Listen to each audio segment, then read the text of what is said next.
Also pushing across parts of Wales and the southwest of England, so here too bright rather than sunny, but plenty of sunshine out towards the east for much of the day.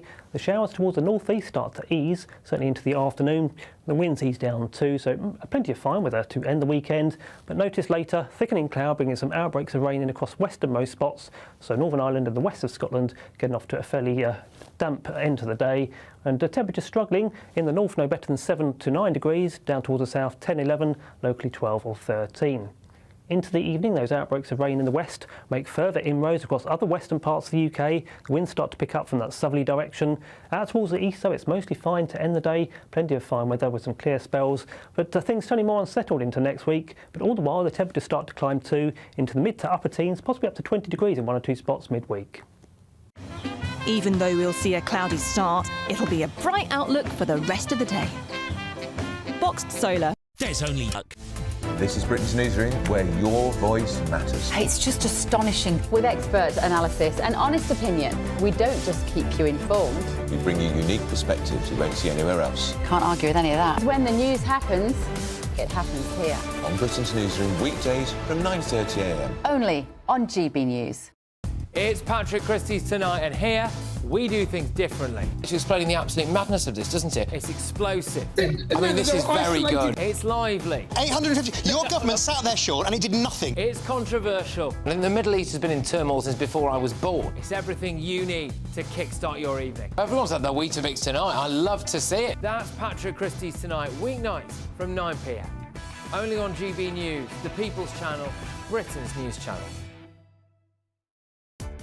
Welcome to State of the Nation, daily plunge into the stories shaping our country.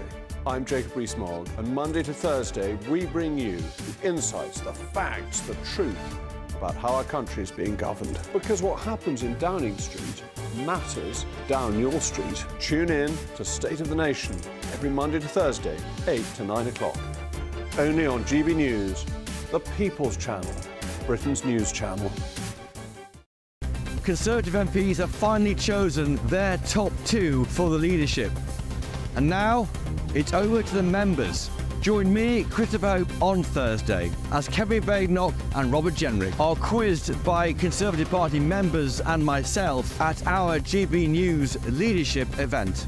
And afterwards, join me, Patrick Christie, with a live studio audience and a star panel as we discuss what it means for the Conservative Party and what it means for you.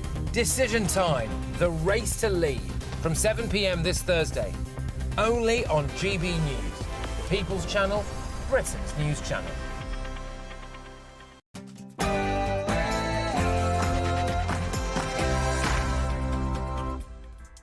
Hello, good afternoon and welcome to GB News. We are live on TV, online and on digital radio. I'm Nana Akua. Now for the next few hours, me and my panel will be taking on some of the big topics hitting the headlines right now. This show is all about opinion. It's mine, it's theirs, and of course it's yours. We'll be debating, discussing, and at times we will disagree, but no one will be cancelled. So joining me for the next few hours, entrepreneur and social commentator Joanna Jarjou, and also commentator and broadcaster Lizzie Candy. Right, we're going to kick off with, of course, Keir Starmer's first 100 days. Now our country has voted decisively for change, for national renewal and a return of politics to public service. Prime Minister, you are having to reset before you've even hit 100 days in government. Change to what? Today, of course, 100 days to Keir Starmer, but has it been the party of change that he promised? Then what's your verdict on him? First 100 days, good, bad or ugly? You can put your answers on my poll live on X. Will Labour's policies wipe out the rental sector? We're looking at a lot of analysis which reveals that landlords' profits have collapsed following an onslaught of taxes and red tape. Then, the difficult conversations. Joining me, lawyer and CEO of Save the Asian Elephant, Duncan McNair, to discuss his work. But before we get started, let's get your latest news headlines.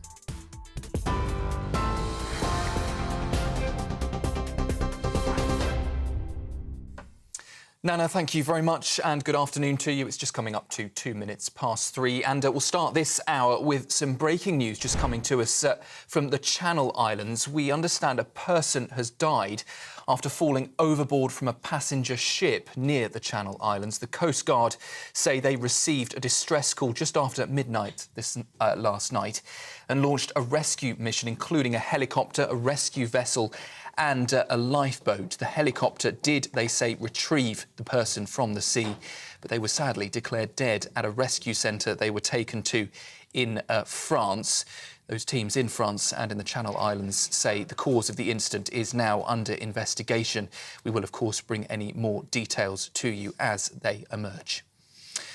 Well, in other news, 2 boats carrying 142 migrants have crossed the Channel to the UK following a 5-day pause in crossings.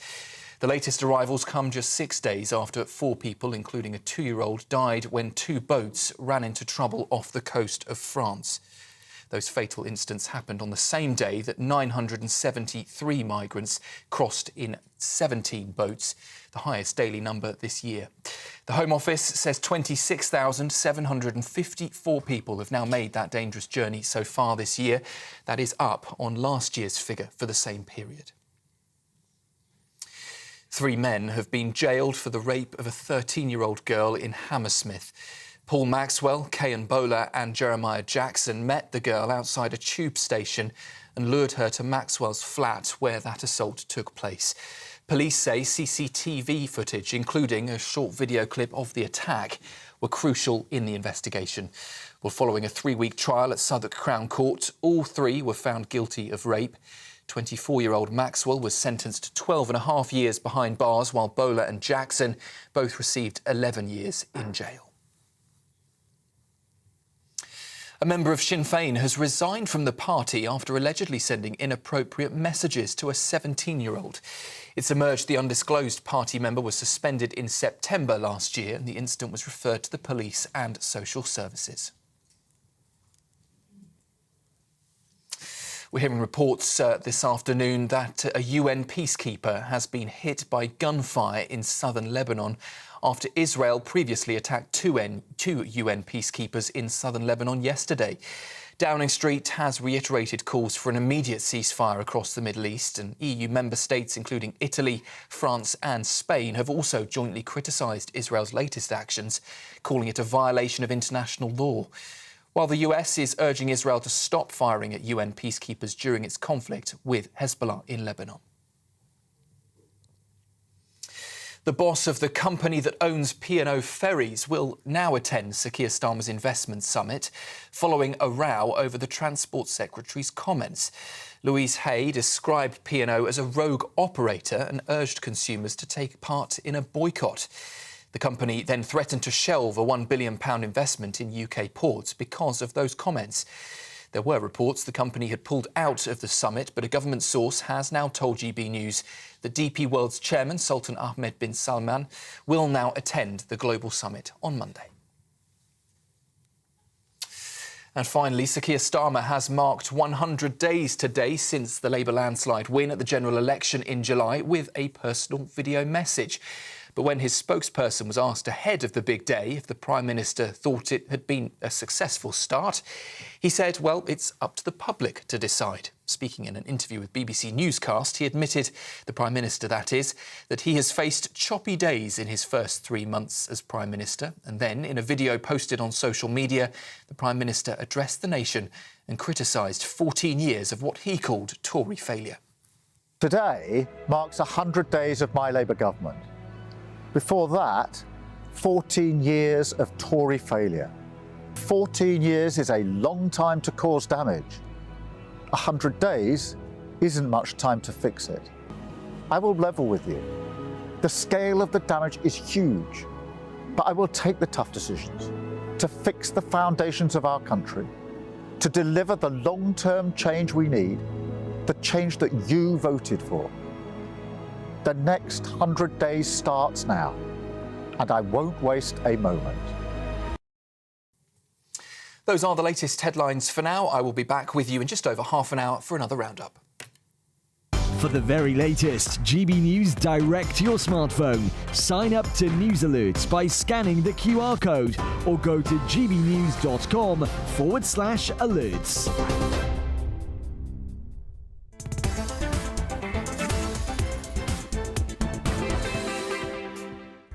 Good afternoon. Welcome if you just tuned in. Well done, you're here at the right time. It's just coming up to 7 minutes after 3 o'clock. This is GB News. We're live on TV, online and on digital radio. I'm Nana Akua. And of course, we're going to talk about Sir Keir Starmer marking his first 100 days in office. And when his press spokesperson was asked ahead of the big day if the Prime Minister thought it had been a successful start, he simply said, "It's up to the public to decide on that." Yeah.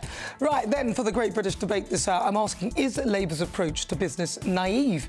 They come under fire, under scrutiny ahead of the much-anticipated International Investment Summit, as Keir Starmer distancing himself from Louise Haig's comments criticising P&O Ferries as a rogue operator. Now, the boss of the company that owns it says that they will now attend, but they were not planning to. They were going to potentially miss out on a vital investment meeting this week. Then, in the Royal Roundup, Lizzie Cundy will be here to give us the latest from behind the palace walls.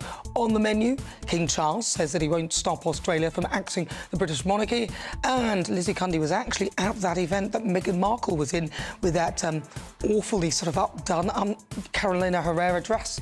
Then in the Pulse, is it time for parents to ban screen time for toddlers? As ministers say, too much use of phones is causing a sleep crisis, worrying health changes. All that and more. Send me your thoughts, post your comments, gbnews.com/yoursay.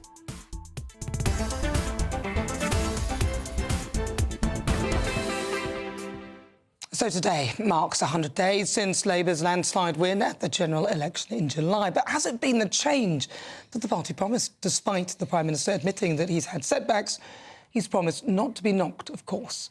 Well, GB News' political editor Christopher Hope reflects on the time of the party so far. Now our country has voted decisively for change, for national renewal and a return of politics to public service.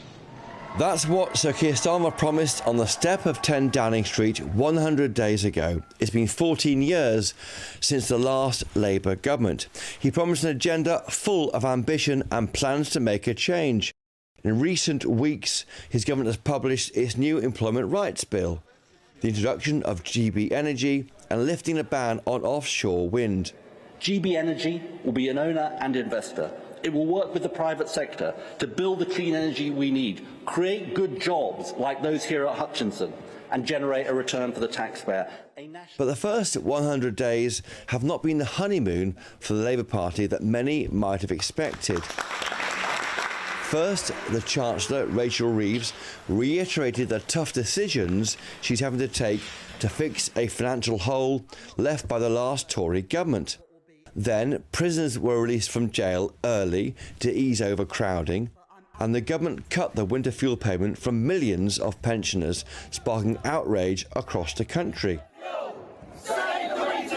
I think for most people, we found it quite an unusual step to have made. I didn't think, no, that I'd be tabling a motion saying give back pensioners the £300 that you've taken off them. Look, the first decision made to pick the pocket of pensioners is a mistake, and they do need to reverse that decision.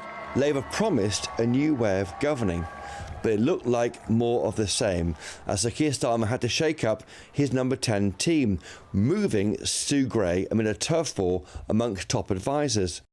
That came as the government seemed to be constantly fighting a slew of claims and allegations about freebies involving the Prime Minister and his other top team in the Cabinet.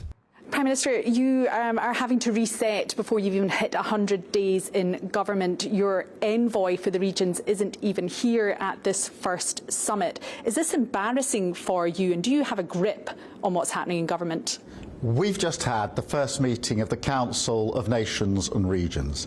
I've had every First Minister here, the Deputy First Minister in Northern Ireland, and all the mayors from across England. We've had a really constructive discussion. But the Prime Minister wouldn't answer the question. The Labour Party has not hit the ground running. Perhaps he might be realising that running a country is much harder than running an opposition. Still, it's only 100 days since polling day, so Keir Starmer has got time to get it right. The question for him and his top team is whether the electorate will remember any of this by the time they vote in 4 or 5 years' time. Christopher Hope, GB News. Forget hit the ground running, running the country into the ground more like. But what are your thoughts? gbnews.com/your say. And I've also got a poll up on X right now asking you your verdict on Keir Starmer's first 100 days in office. Are they good, bad or ugly? You pop down your comments. I'd love to hear your thoughts. But joining me now is GB News' political correspondent, Olivia Utley. Olivia, thank you for joining us. Now, of course, a lot of people would say that Keir Starmer has made a bit of a mess of things. His party have made a mess of things. Is that the general consensus? Are people who voted perhaps Labour admitting that perhaps this is a bit of a mess? Well, it's certainly been a turbulent start to Keir Starmer's time in office, and polls show that his own personal popularity ratings are really pretty low. They're on a par with Rishi Sunak's, the leader of the opposition, which, when you think of where we were 4 months ago, is pretty astonishing in itself. That said, I mean, Keir Starmer's popularity ratings never went that high, even during the general election campaign, and I think that might be part of the problem for him.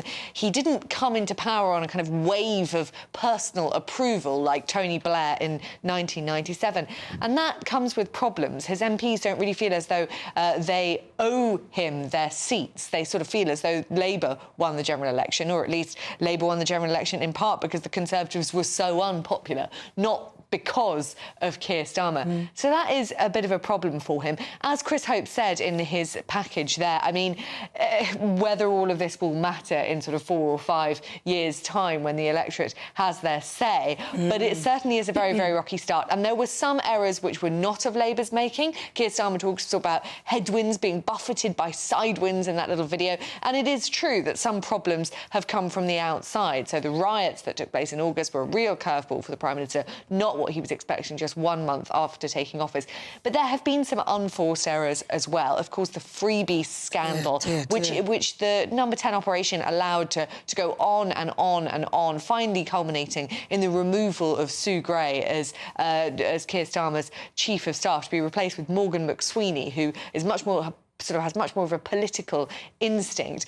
That was definitely a problem of Labour's own making. And we have another one now with this P&O mess. It seems to have all just about been smoothed over now, in that DP World, the Dubai-based company that was planning to come to this investment conference of Keir Starmer's and invest £1 billion into London ports. The CEO is now going to attend that conference, but obviously he's not very happy about the fact that Louise Hay, the Transport Secretary, said in an interview that people should boycott P&O ferries. So there are certainly some unforced errors from Keir Starmer. Can he recover from them? We'll have to wait and see. Olivia Utley, thank you very much. Right, well, joining me now, Labour Special Advisor and columnist Paul Richards. Paul, welcome to the programme. Thank you so much for joining me. You're a former Special Advisor to the Labour Party. OK, Paul, let's start with Louise Hay and her sort of comments where she said that she's been boycotting them for 2.5 years and she encouraged others to do the same. And then, you know, they said that they should be dealt with, as it were. And Angela Rayner wasn't far behind, in joining in with that. What are your thoughts on that? Well, I think it shows that some people's heads may still be in opposition rather than in government. And I think in government, you have to have a different attitude towards business, because if you've got a mission to build growth in the economy, then you need the likes of DP World investing in British ports, and £1 billion investment is not to be sniffed at. I mean, the great big summit on Monday will have business leaders from all over the world, and there'll be many, many billions of pounds on the table there, and ministers will need to engage with those business leaders and show that Britain is open for business. So I think it was a sort of a throwback to the campaign rather than the forward look to governing. But there does seem to be a general sort of naivety with a lot of their governing, which is now scaring off investments. So, for example, Rachel Reeves allowing a rumour, if there's any truth in it, to sort of get out there that she may be looking to tamper with other elements, you know, so scaring off investors. You know, so do you think they're a little bit naive, as it were, as well, and there's a level of that involved? Well, I think on Monday you'll see billions of pounds worth of investment actually coming into the UK, and this is going to be the centrepiece of the big conference on Monday. Keir Starmer will be there, but business leaders from all over the world. So I think that there is investment confidence, and there was a lot of investment, international investment, locked up, not being invested while people waited to see the outcome of the election. And I think the clear result and the fact that the governing party has a majority will invite people to invest here over the long term, which is good for everyone, let's face it. So I think there is a change of attitude there. In terms of your point about naivety, I think it is difficult coming in after 14 years. Most of the ministers are brand new and have never been in government. None of them has been a very senior level in the cabinet, and all the advisors are brand new as well. In fact, lots of the advisors were still at school the last time there was a Labour government. So I think there have been teething troubles. I don't think anyone's denying that. It is starting to bed in now. And I would also say, you know, this 100 days thing, well, who says that's the target or the milestone? It's just an entirely arbitrary number of days. You know, legislation takes months, change takes years. We've got 5 years as a government, possibly 10. So I think it's a bit soon to be, you know, writing up the government's obituaries after just what is only 3 months. But didn't Keir Starmer himself talk about the first 100 days and how they're going to hit the ground running and everything? Maybe an arbitrary number, but we have every right to look at what they're doing. I mean, OK, so the capital gains tax potential rumour that, you know, it will increase could end up with Rachel Reeves, if she does increase it, could end up with people leaving and her not getting the money. The non-dom tax status, which the Conservatives did steal off Labour, that was never really going to work that well, because it was quite clear that people would probably find a way around it or leave. And then you've got the VAT on private schools, which there was nothing wrong with the schooling system. In fact, it's the one good thing that the Tory party left in an OK situation. They're tampering with things that, you know, are now causing anger not only within those who probably didn't vote Labour, but within their own unions and their own party. Like, seriously, do they need to start looking at U-turning on some of these things? Well, on the VAT question, I mean, I don't believe that private schools, don't forget it's only 7% of pupils go to these schools, 93% do not. No. These small private schools are businesses. They're not charities, so they shouldn't get the kind of tax relief that charities get. They are businesses, and they've had plenty of time to prepare. I mean, there is a reasonable argument about the timescale for its introduction, and I've seen some of the arguments to and fro on that, and that's reasonable. But in terms of treating them like as though they were the same as your local charity, I mean, they're not. They're businesses. And, of course, the money will go to help the 93% of kids who don't have the luck to go to a private school. Oh, come on. It's so naive, Paul. What will happen? And the 7% are also very important and very valuable to the economy and very valuable. And their education is important. I mean, let's talk about Keir Starmer. Keir Starmer himself, his school became a sort of private school. And, in fact, there was a bursary to make sure that he could carry on with his education. Those schools do charitable things, and they're not likely to get the money that they're expecting to recoup, and it may cost them more. This is the point. If it actually made money and genuinely didn't, you know, potentially cause more damage, which seems to be what's happening with a lot of their policies, people would probably back some of these. So, OK, what do you think? Very briefly, Paul, I've got about a minute with you. Well, what do you think they should do now, moving forward?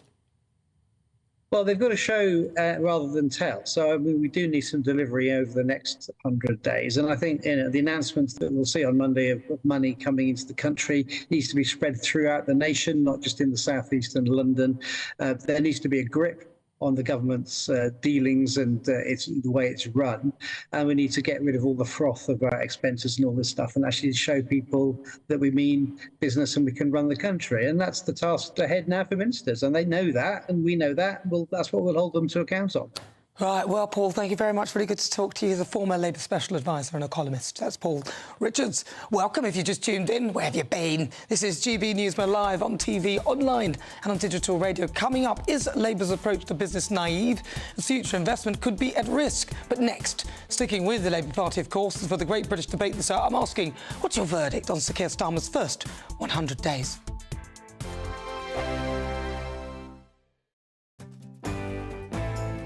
I'm Andrew Pearce. This is GB News, the People's Channel, Britain's news channel. Nightmare commute? Kick it up a gear with GB News Radio. You can listen online and on DAB+ and on the GB News app. We're also on TuneIn and the Radio Player apps. From the school run to rush hour, get revved up with GB News Radio. We are the People's Channel, Britain's news channel.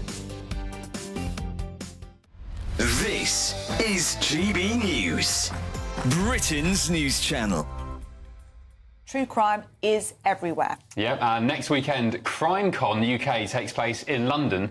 And joining us now to tell us more about that event and the true crime phenomena is former detective Stephen. How do you pronounce your surname? Keogh. Sorry, Stephen. That's all right. I should have texted you before. No worries. And Nancy, and again, Nancy, what's your surname? Bourne. Thank you. I'm showing my ignorance there, but thank you both for joining us. So, Stephen, you're a former top cop. Hope you don't mind me describing you as that. At CrimeCon and other events like that, do you get into sort of the semantics of the investigations and, you know, how... For example, how I was watching something the other night where somebody was unfortunately murdered, but you saw the crime scene investigators trying to work out from which side the person was attacked from. Did the knife come from the left-hand side or the right-hand side? Is it all that kind of stuff?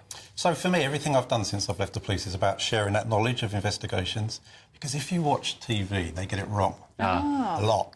So what we try and do, I'm not the only police officer there, there's experts, so forensic scientists, psychologists, all from that investigative world, just trying to get across, well, actually, this is how it's really done. This is what we do, not what you're going to see on telly. And I think that's really important. So for me personally, coming along to CrimeCon, I just look at the list of people that are there, honestly, and I'm proud to be associated with them. There are some fascinating people there. People who've really fought for justice for their children. People who are campaigning for victims, for survivors. So it's an event that when you look at the name, you might think, oh, they're just going to sit there talking about serial killers and what they got up to.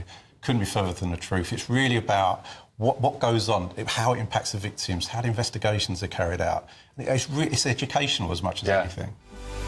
GB News, the People's Channel. If you want your news to be straight talking... This is a nightmare for the Conservatives again. Down to earth. It's not just Nottingham where this is happening, is it? And most importantly, honest. Hard-working, middle-class taxpayers, they'll get their book thrown at them. Then catch me, Martin Daubney, Monday to Friday, 3 till 6 p.m. on GB News, Britain's news channel. I'm Bev Turner. Thank you for joining us on GB News, the People's Channel, Britain's news channel.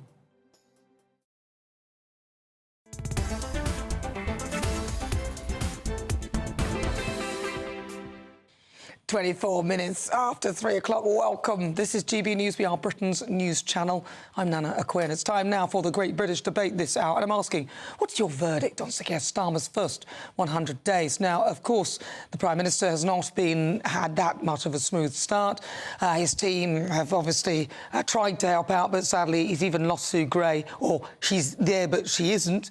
Despite riding a wave of post-election victory optimism, his approval ratings have plummeted. Apparently, they're in line with Rishi Sunak's now, infighting within his team and the abrupt replacement of his Chief of Staff, as we mentioned, Sue Gray, who wasn't at that meeting for Nations and Regions, despite being the head of it. Critics argue that if Starmer struggles to manage Number 10, it raises questions about his ability to run the country effectively.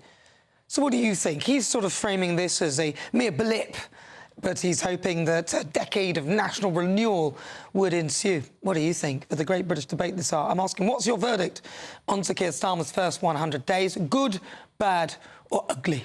Joining me now is the good, the bad. There's nobody ugly in here. Entrepreneur and social commentator Joanna Jarjou. And also author and broadcaster Lizzie Cundy. Welcome, see? Am I the ugly one, then? It must be me. Right, so I'm going to welcome you on board. Thank you very much, Joanne. Thank you very much, Lizzie. It's an all-female panel. It's the first time ever, I think, for us. Which is good.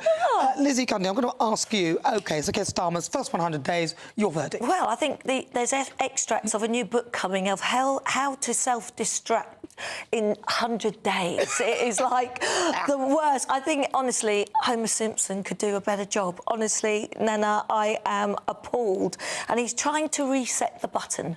Well, it isn't quite working. I mean, where do we go? I mean, look at the memes itself. We've got, we've got two-tier here.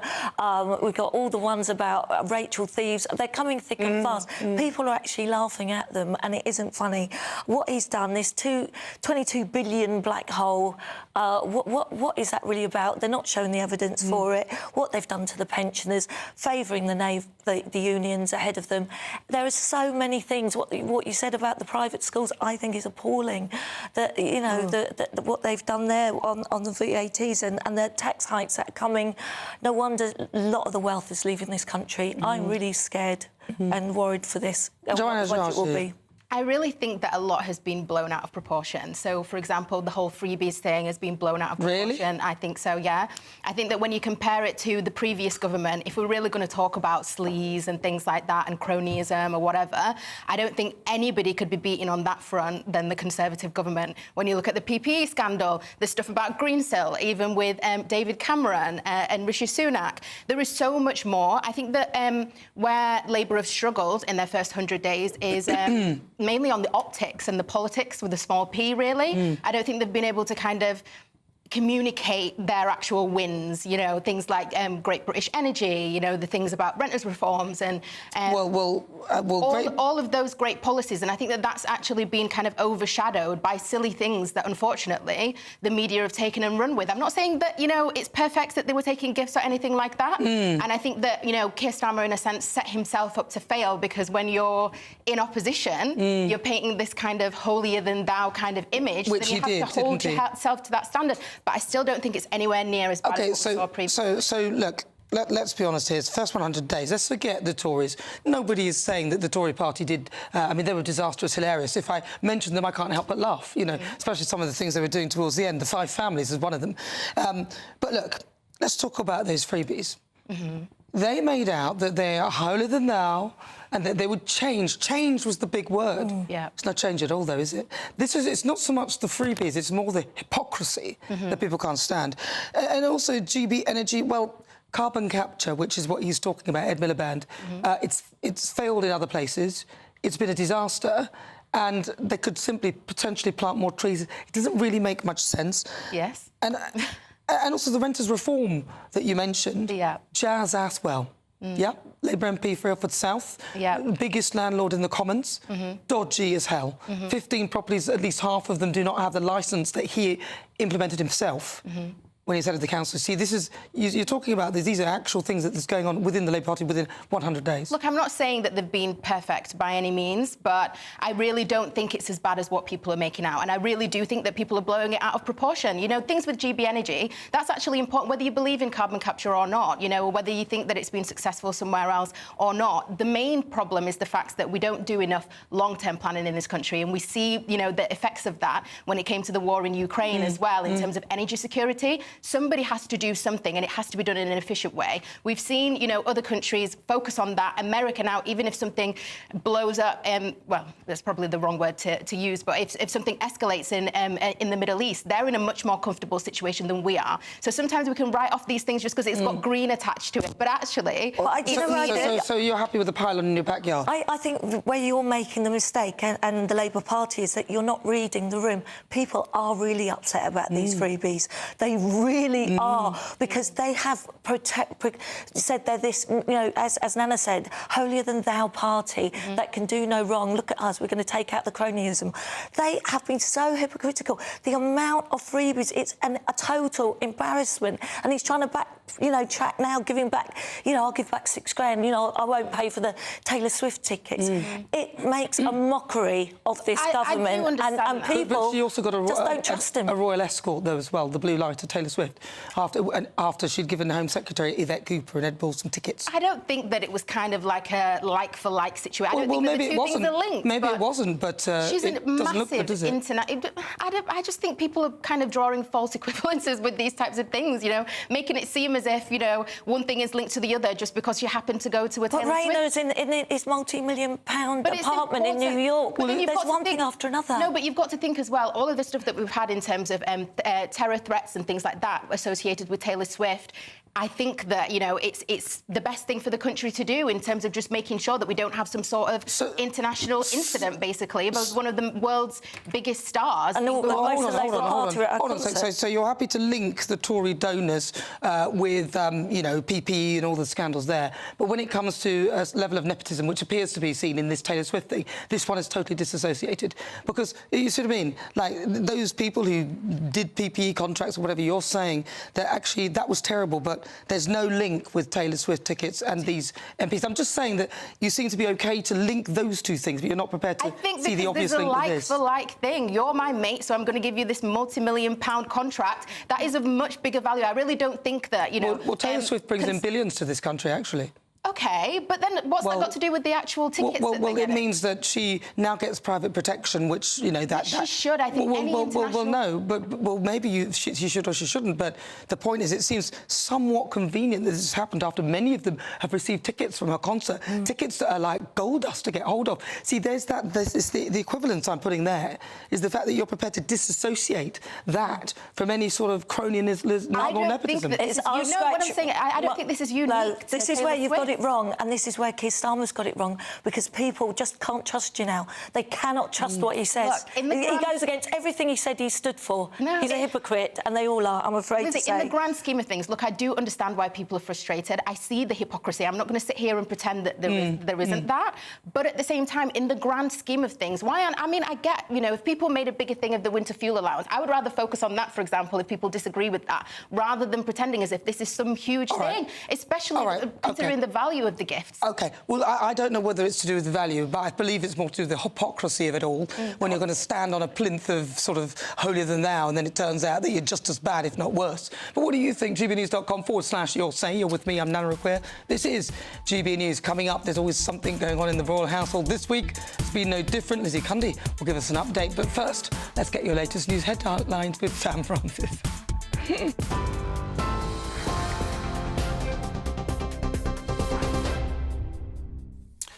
Very good afternoon to you. It's 33 minutes past 3, and as we were hearing there, 100 days in, and Sir Keir Starmer admits it hasn't been smooth sailing.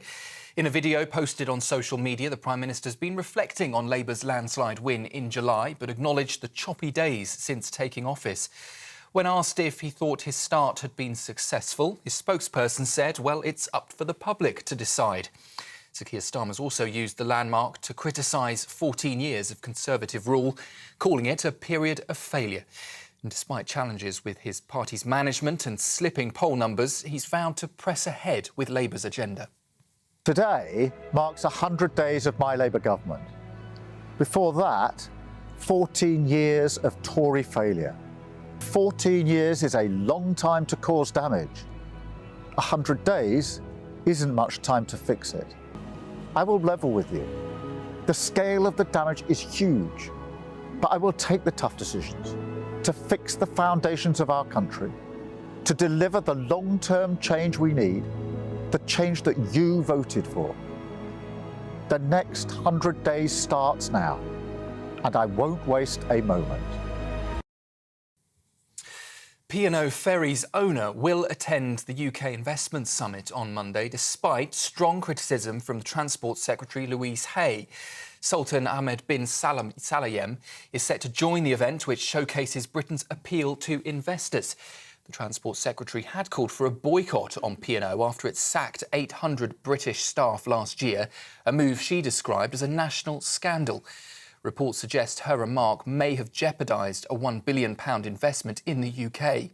Prime Minister Sir Keir Starmer has since distanced his government from the boycott, saying the situation will be resolved. Well, that news we brought you in the last half hour or so from the Channel Islands, that a person has died after falling overboard from a cruise ship near the Channel Islands. The Coast Guard received a distress call just after midnight and launched a rescue operation. The helicopter involved located and retrieved the person from the sea, but they were sadly found dead at the centre they were taken to. The teams both in France and the Channel Islands say the cause of the incident at this stage is now under investigation. 2 boats carrying 142 migrants have crossed the Channel to the UK following a 5-day pause in crossings. That latest number of arrivals comes just 6 days after 4 people, including a 2-year-old child, died when 2 boats ran into trouble off the coast of France. And those fatal incidents happened on the same day that 973 migrants crossed in 17 boats, in what was the highest daily number so far this year. The Home Office says 26,754 people have now made the dangerous journey so far in 2024, up on last year's figure for the same period. Those are the latest headlines for now. A full roundup with me at 4 o'clock. For the very latest GB News direct to your smartphone, sign up to News Alerts by scanning the QR code or go to gbnews.com/alerts.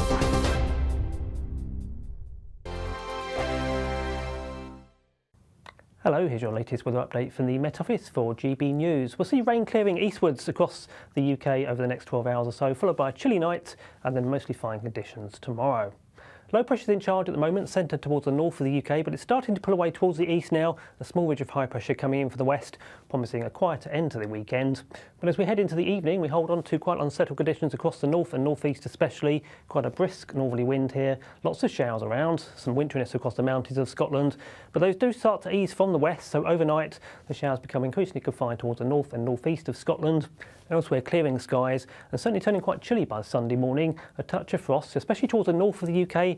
Here, temperatures a little bit below freezing in places. Towards the south, temperatures just holding above 0. So we get off to a pretty chilly start across the UK. Lots of frost around, especially towards the north, as I say. And here, still quite a few showers to start the morning on Sunday. Peppering of showers coming in that north to northwesterly wind. Still a bit of winteriness across the mountains of Scotland. Further south across northern England, southwest Scotland and Northern Ireland, mostly fine conditions, some sunshine. Sunshine quite hazy though across Northern Ireland as high cloud comes in from the west. That high cloud also pushing across parts of Wales and the southwest of England, so here too bright rather than sunny, but plenty of sunshine out towards the east for much of the day. The showers towards the northeast start to ease, certainly into the afternoon. The winds ease down too, so plenty of fine weather to end the weekend. But notice later, thickening cloud bringing some outbreaks of rain in across westernmost spots, so Northern Ireland and the west of Scotland getting off to a fairly damp end to the day. And the temperature struggling in the north no better than 7 to 9 degrees, down towards the south 10, 11, locally 12 or 13. Into the evening, those outbreaks of rain in the west make further inroads across other western parts of the UK. The winds start to pick up from that southerly direction. Out towards the east, though, it's mostly fine to end the day. Plenty of fine weather with some clear spells. But things turning more unsettled into next week. But all the while, the temperatures start to climb too, into the mid to upper teens, possibly up to 20 degrees in 1 or 2 spots midweek. Mark Dolan tonight is your weekend dose of news, debate and entertainment. This sounds like a wild conspiracy theory. Don't miss My Big Opinion. Mark meets at My Take at 10. Democracy is a funny old thing. And we don't do boring, not on my watch. I just won't have it. Let's go and get another glass of that bubbly. You've earned it. That's Mark Dolan tonight, Saturday and Sunday, 9 to 11, only on GB News, the People's Channel, Britain's news channel. Why go out on a Friday night when Friday night comes straight to your home? Talking about? Join me and my A-team of top pundits. Chemistry tonight is electric. As we tackle the big stories of the day with wit, insight and fearless energy. Man of the people. It's all vibe. Just a filing cabinet on wheels with a tie on. So, order in Friday Night Live with me, Mark Dolan, every Friday at 8, only on GB News, the People's Channel, Britain's news channel.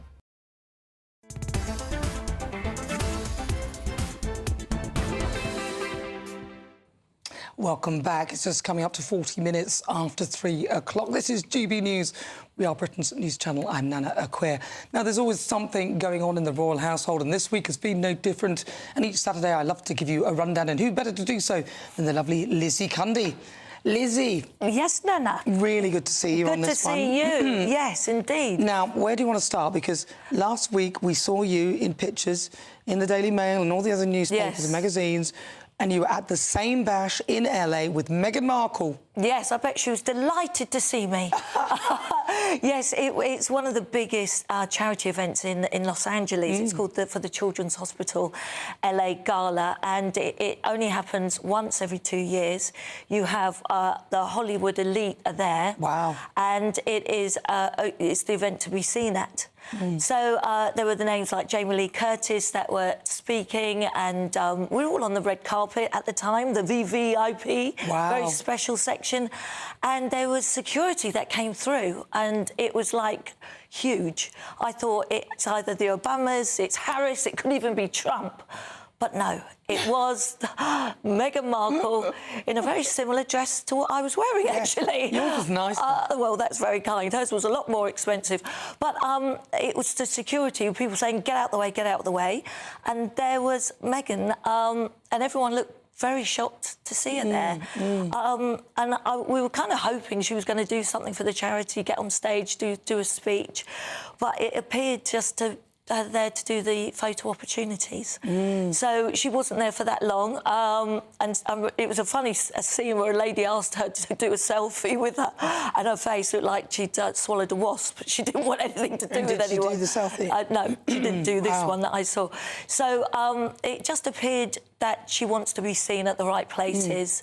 And as I said, it feels like she really does need LA, but LA has had enough of her, and I think she's really cooked a goose there. Because that dress, I mean, that dress was an old Carolina Herrera dress that she wore before, and she looked amazing in it. Yeah. But she's had it tweaked a bit, and one of the bits was like a big split at the front. So when she was bending down to the children, everyone gets an eyeful. It's like, oh, for goodness sake. I know. What are you wearing that for? Well, the thing is with Meghan, she just makes it all about herself.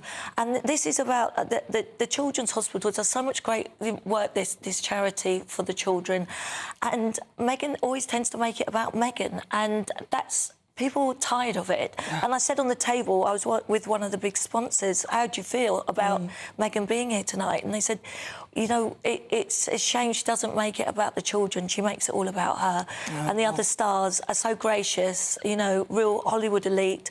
And that it's a shame Meghan can't take a leaf out of their book. It seems like she's gone backwards from suit days, trying to get on that red carpet. I don't know. She doesn't even need to do any of that. But she doesn't. But she was also in California talking to teenagers about the effects of being bullied, and yet again she's got to make it about herself, saying she is one of the most bullied people in the whole world.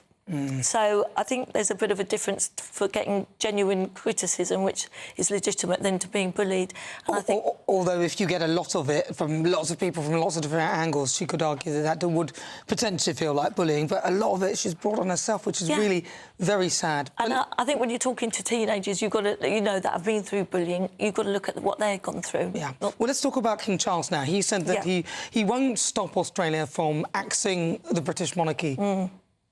Well, he has said he won't stand in the way, Nana, and, you know, if they want to replace him, they can do. And I think this is a slippery slope. And I really do feel that our late Queen wouldn't have done the same thing. I think Charles shouldn't have had to write to them. The Australian Republican movement, he's actually written to them to say he won't stand in the way, which I personally think is a mistake. And I think, as I said, our late Queen wouldn't have done such a thing. Well, I suppose on the flip side, if he says that and then they stay, then that's... Well, they've got this huge historic tour that's coming up in Australia, and there's always you're going to get this, you know, but I think sometimes he's got to take a... You know, he doesn't always have to respond, and we don't want to look like a walkover. And a lot of Australians love the royal family. Of course, well, that's the point. Absolutely adore the royal family. And, you know, I've got family in Australia, and they, you know, they can't wait to see them, you know, and it's a great thing. Well, Lizzie Cundy, thank you very much. Really good to talk to you. That's the fabulous Lizzie Cundy. She will be joined by Joanna Jarjou in a very short moment in time, because next it's time for the Great British Debate this hour. And I'm asking, is Labour's approach to business naive?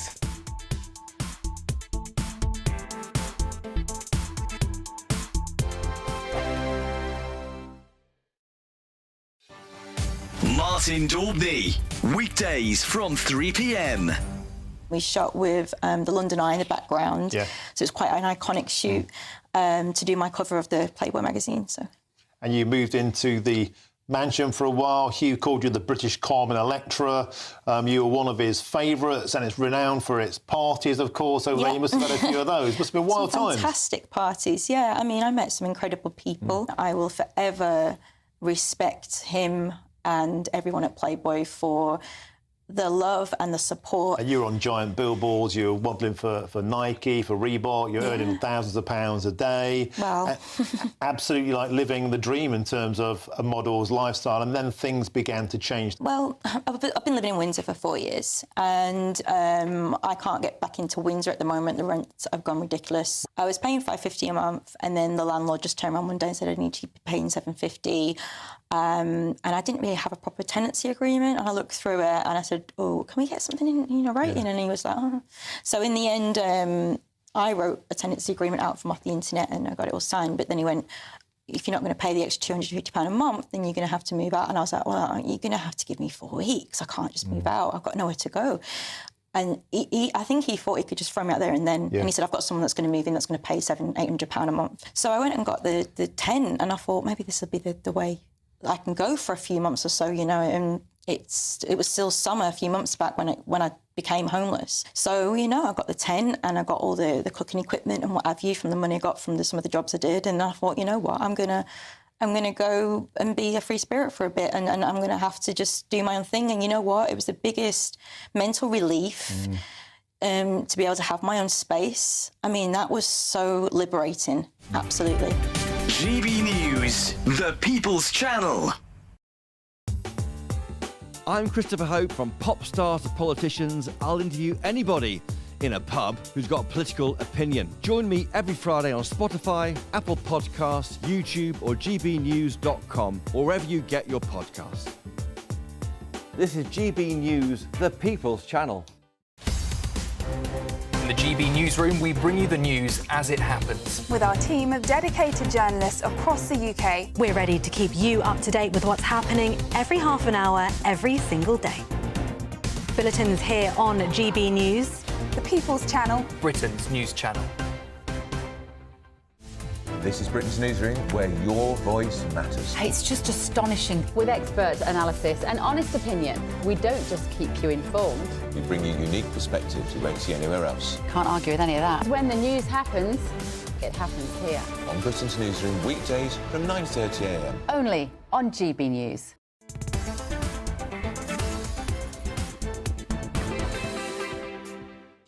Good afternoon. If you just tuned in, welcome. We are GB News, we're Britain's news channel. I'm Nana Akua, and it's time for the Great British Debate this hour. And I'm asking, is Labour's approach to business naive?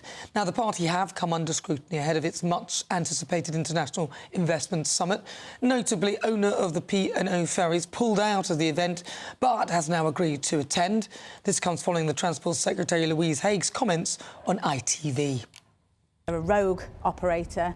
We're cracking down on the way that they've treated employees, and we want to see them mirror the standards of other operators that come in and out of Great Britain's waters. Would you travel with P&O Ferries? No, I've been boycotting P&O Ferries for 2.5 years, and I'd encourage consumers to do the same. So, for the Great British Debate this hour, I'm asking, is Labour's approach to business naive? Joining me now is entrepreneur and social commentator Joanna Jarju, and also columnist and broadcaster Lizzie Cundy. All right, Joanna Jarju, you heard that, Louise Haig, the Transport Secretary, talking about P&O and telling us all how she boycotted them and that they need to be cracked down on ahead of a meeting with them on Monday. Yeah, I think this is the wrong time for the government to be talking tough publicly. And I think it's another thing that they have to learn after this 100 days, that you're no longer in opposition where you can just say whatever you want. You are actually accountable now, and there are consequences for saying stuff publicly. Obviously, P&O have had a PR crisis, to put it lightly, before, and it doesn't help that the government wants something from them. You're trying to get some... If I'm going in and pitching to a client, I don't then go on Twitter and slag them off and then expect for them to give me a contract. But also, this kind of shows that some of the government ministers as well clearly aren't singing from the same hymn sheet, in the sense of what is the actual end goal here. You've got Rachel Reeves, who has this National Wealth Fund where she expects that for every £1, private companies will also invest and meet them in the middle, which at least £3. And P&O and companies like that we're heavily reliant on them, and we're heavily reliant on productivity and growth to be able to get us up to the GDP levels that we need. So I just think it was kind of misguided, and I think that some people in the Labour Party should probably recognise that they're no longer activists. They're actually ministers that have to be quite neutral. You can have your private, opinions behind closed doors, but you have to act like a neutral, representative of the UK's best interests and put your own personal feelings aside. Lizzie Cundy. Well, it's like the blind leading the blind, isn't it? I don't actually think they know what they're doing. I really don't think they know. I mean, that comment she made, I mean, that's a disaster. She just blew nearly a £1 million... £1 billion. £1 billion out the water that he's trying to sort out. I mean, no wonder Keir Starmer is annoyed. But they just aren't organised. They don't seem to have planned anything properly. And I'm sorry, they're calling her Rachel Thieves. I mean, the huge taxations that are going to impact the wealth, and that's why already 4,500 wealthy millionaires have already left this country and going elsewhere. How is this economy going to grow and grow when we have our wealth that is leaving?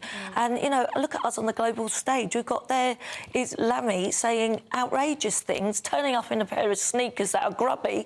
I mean, honestly, this lot, they said the grown-ups are back in the room. It's like kindergarten cops. They don't not know what they're doing. I mean, at the same time, they do have to be tough on some of these companies, because what happened with P&O, especially when it comes to workers' rights, and obviously that's probably inspired some of Labour's policies that they're putting through in terms of ending fire and rehire and things like that. But I think that you've also got to, like I said before, meet them in the middle, in the sense that if you're going to kind of whip them with one hand, you've got to give them a carrot, or at least speak softly with them if you want. I agree, and I don't think anyone agrees with P&O how they treated their staff from firing and then refiring. But maybe Keir Starmer's used to that, because he's had that with Sue Gray, haven't we? Who has... I think that was a pivot. That was a strategic pivot.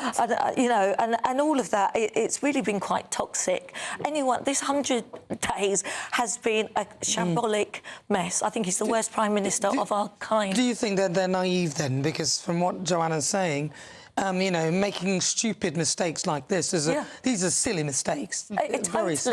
Totally naive and totally clueless. It just seemed unnecessary. Like, why did she have to go into all of that? She can talk about, we're working with the private sector collaboratively, it's better for their productivity if their employees are, to come up with good and productive, policies that will help both sides, rather than you've just got to be a bit more politically correct, which you would think that politicians would have a better... Well, it's a schoolboy error, and I think she was trying to make herself look important, like the do-gooder, and it's totally backfired. And it just shows that Labour, aren't they prepared? They're not organised. And I think, for me, Keir Starmer looks tired, worn out, and he looks like he's worried. I mean, it's short-sighted as well, because obviously P&O is owned by DP World, who are a huge global company. I actually went to see their London gateway a couple of weeks ago, and it's a massive operation, and so much of our other industries rely on that. So, short-sighted. Very short-sighted indeed. But what do you think? gbnews.com/your say. I'd love to hear your views on this. I will read some of those comments in just a few moments. But next, my niggle, Nana's niggle, is on the Labour Party, and of course my verdict on their first 100 days in office. Has it been good, bad or ugly? I've got a poll-up on X asking you that very question. But now let's get an update with your weather.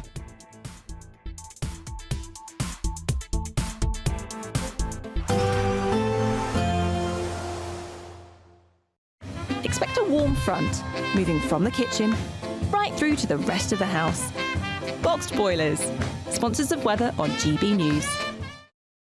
Hello, here's your latest weather update from the Met Office for GB News. We'll see rain clearing eastwards across the UK over the next 12 hours or so, followed by a chilly night and then mostly fine conditions tomorrow. Low pressure's in charge at the moment, centred towards the north of the UK, but it's starting to pull away towards the east now. A small ridge of high pressure coming in for the west, promising a quieter end to the weekend. But as we head into the evening, we hold on to quite unsettled conditions across the north and northeast especially. Quite a brisk northerly wind here. Lots of showers around, some winteriness across the mountains of Scotland. But those do start to ease from the west, so overnight the showers become increasingly confined towards the north and northeast of Scotland. Elsewhere, clearing skies and certainly turning quite chilly by Sunday morning. A touch of frost, especially towards the north of the UK. Here, temperatures a little bit below freezing in places. Towards the south, temperatures just holding above zero. So we get off to a pretty chilly start across the UK, lots of frost around, especially towards the north, as I say. And here, still quite a few showers to start the morning on Sunday. Peppering of showers coming in that north to northwesterly wind. Still a bit of winteriness across the mountains of Scotland. Further south across northern England, southwest Scotland and Northern Ireland, mostly fine conditions, some sunshine. Sunshine quite hazy though across Northern Ireland as high cloud comes in from the west. That high cloud also pushing across parts of Wales and the southwest of England, so here too bright rather than sunny, but plenty of sunshine out towards the east for much of the day. The showers towards the northeast start to ease, certainly into the afternoon. The winds ease down too, so plenty of fine weather to end the weekend. But notice later, thickening cloud bringing some outbreaks of rain in across westernmost spots, so Northern Ireland and the west of Scotland getting off to a fairly damp end to the day. And the temperature struggling in the north no better than 7 to 9 degrees, down towards the south 10, 11, locally 12 or 13. Into the evening, those outbreaks of rain in the west make further inroads across other western parts of the UK. The winds start to pick up from that southerly direction. Out towards the east, though, it's mostly fine to end the day. Plenty of fine weather with some clear spells. But things turning more unsettled into next week. But all the while, the temperatures start to climb too, into the mid to upper teens, possibly up to 20 degrees in one or two spots midweek. We can expect clear skies, leading to a light and warm day ahead. Lovely. Boxed Solar, sponsors of weather on GB News.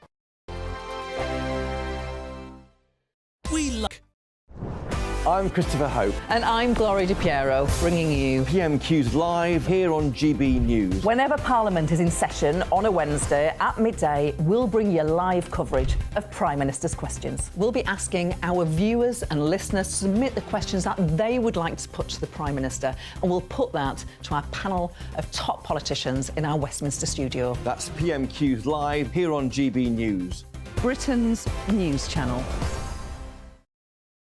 Mark Dolan tonight is your weekend dose of news, debate and entertainment. This sounds like a wild conspiracy theory. Don't miss my big opinion. Mark meets and my take at 10. Democracy is a funny old thing. And we don't do boring, not on my watch. I just won't have it. Let's go and get another glass of that bubbly. You've earned it. That's Mark Dolan tonight, Saturday and Sunday, 9 to 11, only on GB News, the People's Channel, Britain's news channel. Welcome to State of the Nation, daily plunge into the stories shaping our country. I'm Jacob Rees-Mogg, and Monday to Thursday we bring you the insights, the facts, the truth about how our country is being governed. Because what happens in Downing Street matters down your street. Tune in to State of the Nation every Monday to Thursday, 8 to 9 o'clock. Only on GB News, the People's Channel, Britain's news channel. It's Patrick Christie's Tonight, and here we do things differently. It's explaining the absolute madness of this, doesn't it? It's explosive. I mean, this is very good. It's lively. 850. Your government sat there short and it did nothing. It's controversial. And the Middle East has been in turmoil since before I was born. It's everything you need to kickstart your evening. Everyone's had their Weetabix tonight. I love to see it. That's Patrick Christie's Tonight, weeknights from 9 p.m. Only on GB News, the People's Channel, Britain's news channel.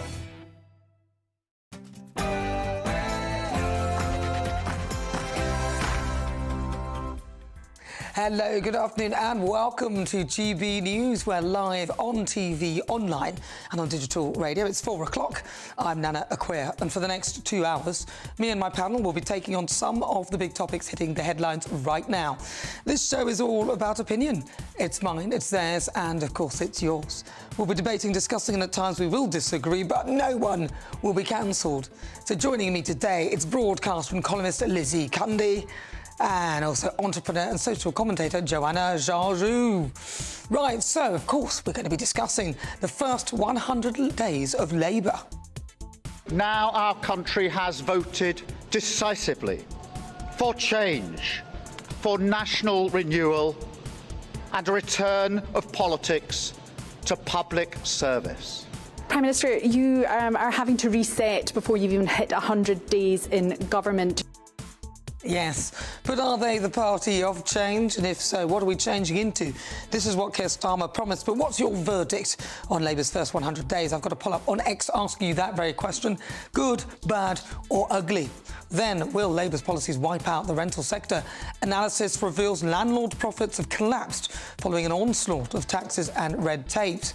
Then, for difficult conversations, joining me, lawyer and CEO of Save the Asia Elephant, Duncan McNair, will be discussing his work on the welfare of animals. But before we get started, let's get your latest news with Sam Francis.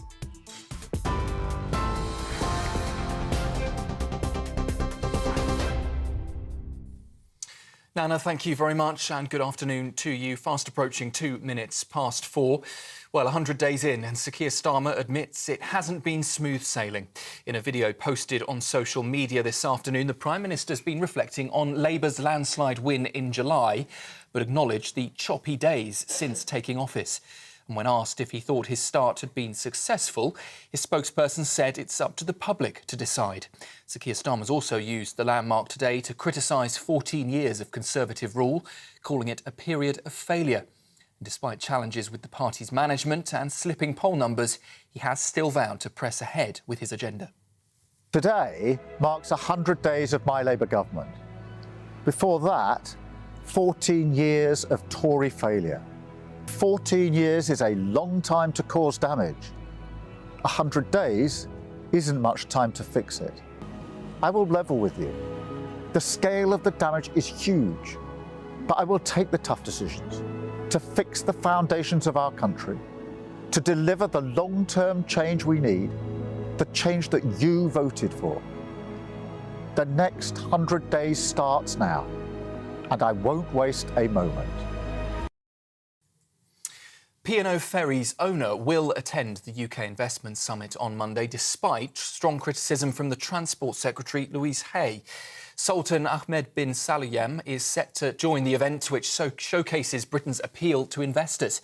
The Transport Secretary had called for a boycott of P&O after it sacked 800 British staff last year, a move that she described as a national scandal. Well, reports suggest her remarks may have jeopardised a £1 billion investment in the UK by the ferry firm's parent company. But Keir Starmer has since distanced the government from that call for a boycott, saying the situation will be resolved. 2 boats carrying 142 migrants have crossed the English Channel to the UK today following a 5-day pause in crossings.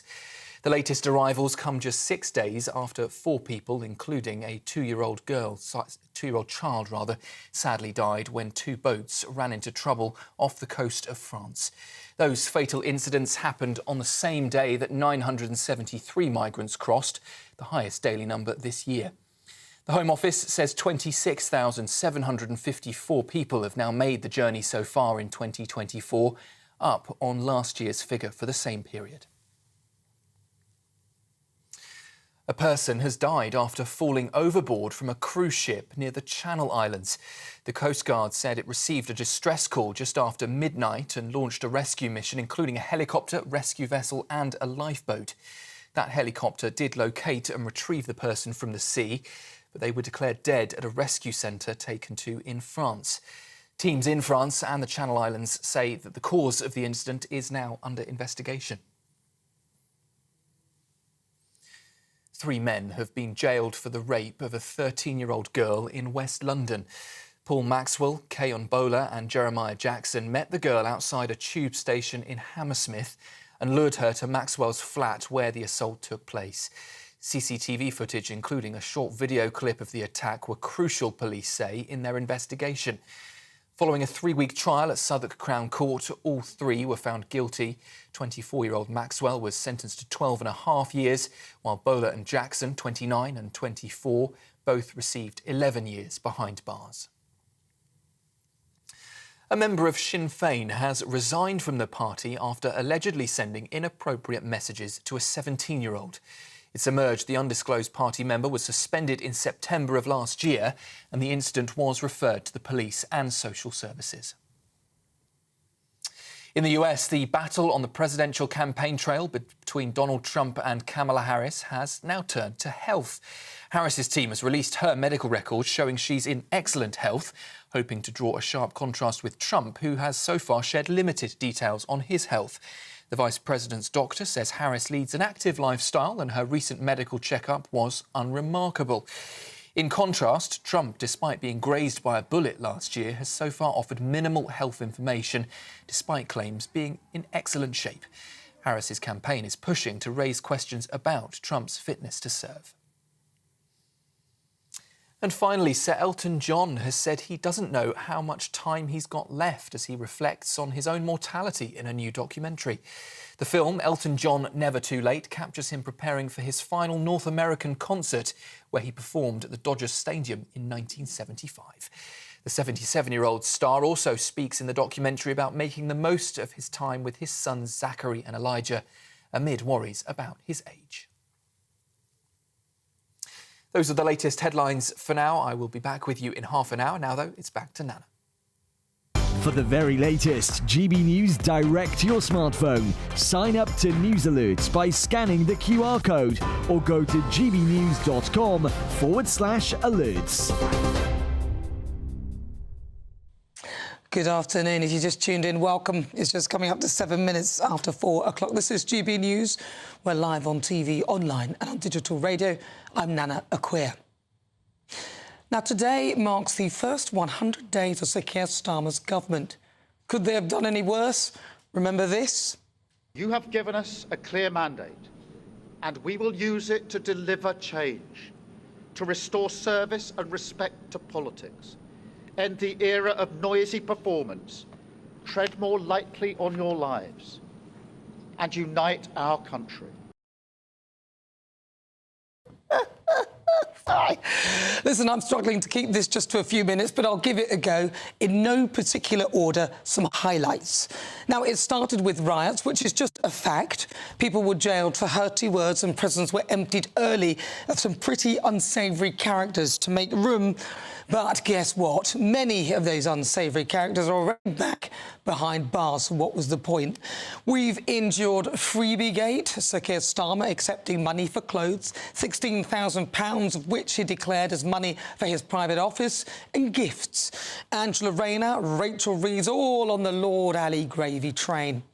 A load of the front bench Labour MPs, including Home Secretary Yvette Cooper, have also accepted Taylor Swift tickets. Then Taylor gets a police escort with the level of protection only given to working royals but denied to Prince Harry. We've had a host of unworkable policies like Energy Secretary Ed Miliband's carbon capture as the party brag about closing the last of the coal mines, so we'll be reliant on China for virgin steel. It's absurd. They've even changed the planning laws so they can bulldoze through rural areas to erect unsightly pylons, which will no doubt be built using imported steel so we can offset our carbon. All of this will make our bills hideously expensive. We've had the Renters Reform Bill, which is aimed at cracking down on rogue landlords. Yet the biggest landlord in the Commons, Labour MP for Ilford South, Jazz Athwell, is one of the biggest rogue landlords of them all. Yet he remains unpunished, despite the fact that his properties were mould and ant-infested. And whilst head of the council before winning his seat, he set up a licensing scheme which he himself fell foul of. All of this whilst introducing policies that they never mentioned in their manifesto, like removing the winter fuel allowance from pensioners, which, by their own analysis before they were in government, suggested that up to 4,000 pensioners would die as a result. And they are turning Britain into a country where investors are running for the hills. Yesterday, we learned that the loose lips of our new Transport Secretary, Louise Haigh, may cost the UK a £1 billion project. She made these comments on ITV. They're a rogue operator. We're cracking down on the way that they've treated employees, and we want to see them mirror the standards of other operators that come in and out of Great Britain's waters. They Would will you not travel with P&O ferries? No, I've been boycotting P&O ferries for 2.5 years, and I'd encourage consumers to do the same. Sultan Ahmed bin Suleiman, the DP World boss who owns P&O, was apparently not going to attend the investment summit on Monday after her comments, and Angela Rayner as well had echoed similar sentiments. DP World's initial withdrawal came hours after it emerged that Qatar was selling a $306 million stake in Sainsbury's, a week after the supermarket's chief executive warned that budgets and the uncertainty was affecting sales. Well, of course it would. So on TV, Louise, who referred to the ferry firm as a rogue operator that needed cracking down on, claiming she'd boycotted them for 2 years and would encourage others to do the same, were completely naive. What an idiot. Surprise, surprise, they may well pull out even now. Number 10 are also distancing themselves from Louise, I think, to protect Angela Rayner, who echoed a similar sentiment. And if they're not tampering with things that are working, like picking on education or giving away British territory for no good reason, they're coming up with costly policies like carbon capture that have failed elsewhere. And don't get me started on the boats. Anna Sarwar, the Scottish Labour leader, conceded this week that Sir Keir Starmer's government had, I say in speech marks, suffered teething problems. Despite the gloomy rhetoric, Labour inherited the fastest-growing economy in the G7, low inflation and falling interest rates. To put it mildly, their first 100 days, irrespective of where you stand politically, have been a disaster for this country. And to be honest, I'm not sure how much more of this I can take. Let me sum it up. Incompetent amateurs who are smashing this country to smithereens.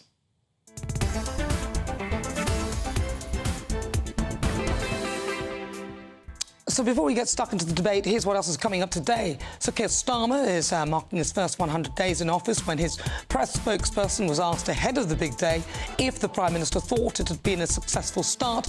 He simply said it's up to the public to decide. Then, for the great British debate this hour, I'm asking, will Labour's policies wipe out the rental sector? Landlords' profits have collapsed in the past decade. Of course, you can't blame that on Labour, but following an onslaught of taxes and red tape. Then, for the Pulse, I'll be joined by medical expert and author Dr. René Honderkamp. Are we using our phones too much, causing a sleep crisis and worrying health changes in children? We'll be getting to the bottom of this. All of that coming up. Send me your thoughts, post your comments, gbnews.com/your say.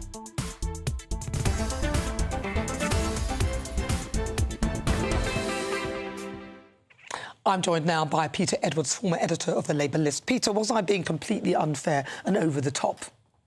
Well, I don't think I could accuse you of being over the top, because that may be your métier, and I'd probably say that every time you invite me on. But I wasn't clear if you were saying Labour have done nothing or they've delivered policies that they're elected on that you happen to disagree with, because they're two very different things. You, for example, may be an opponent of their policies on the environment, on setting up GB Energy, which they've set in train, on carbon capture and storage. You may think that's all, so to speak, a load of hot air. But if they campaigned on that and won on that, then there's a mandate to deliver it. Well, no, I'm not. I didn't say that at all. I'm just saying that I had 2 points of view, actually, and one of them were that they also delivered policies that they didn't mention, like the winter fuel allowance, and then, of course, the policies that they're delivering, which I'm not impressed with in their delivery at all. And I think it's very concerning, actually, some of them. Well, it's interesting to say that, because lots of these things do go back to the budget, and what we've had is an election in July and a budget coming right at the end of October around Halloween. And I think anyone, whether you're a staunch defender like me or otherwise, would say the communications around that could have been a bit better. Remember, in 2010, there was a change of government. Tories came in with the Lib Dems, and the George Osborne quote-unquote austerity budget was in a matter of weeks. This time, there was a headline announcement about scrapping the winter fuel allowance for some people, but the detail and, you know, all the technicalities around the taper rate that are not very exciting, I won't go in now, but the detail comes about 3 months later, and that's created a huge vacuum. So there has been a bit of a comms deficit there. So, you know, and what about the things like, for example, Sue Gray? Now, I didn't mention her in my monologue. We've talked a lot about her anyway. But what's going on there? Nations and regions, she's supposed to be in charge of that, yet they had the big meeting and she wasn't there.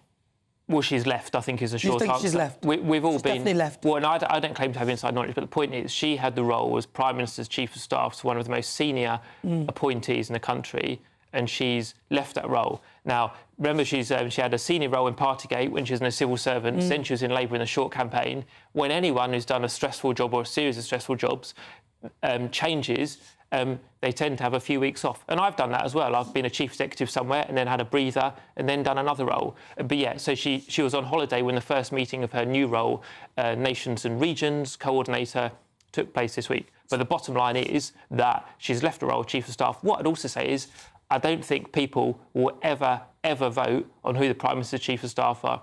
In nearly 20 years campaigning for Labour, it has never come up on the doorstep. I think that people have awoken politically, actually, because I think many years ago people weren't really that engaged in politics as they are now.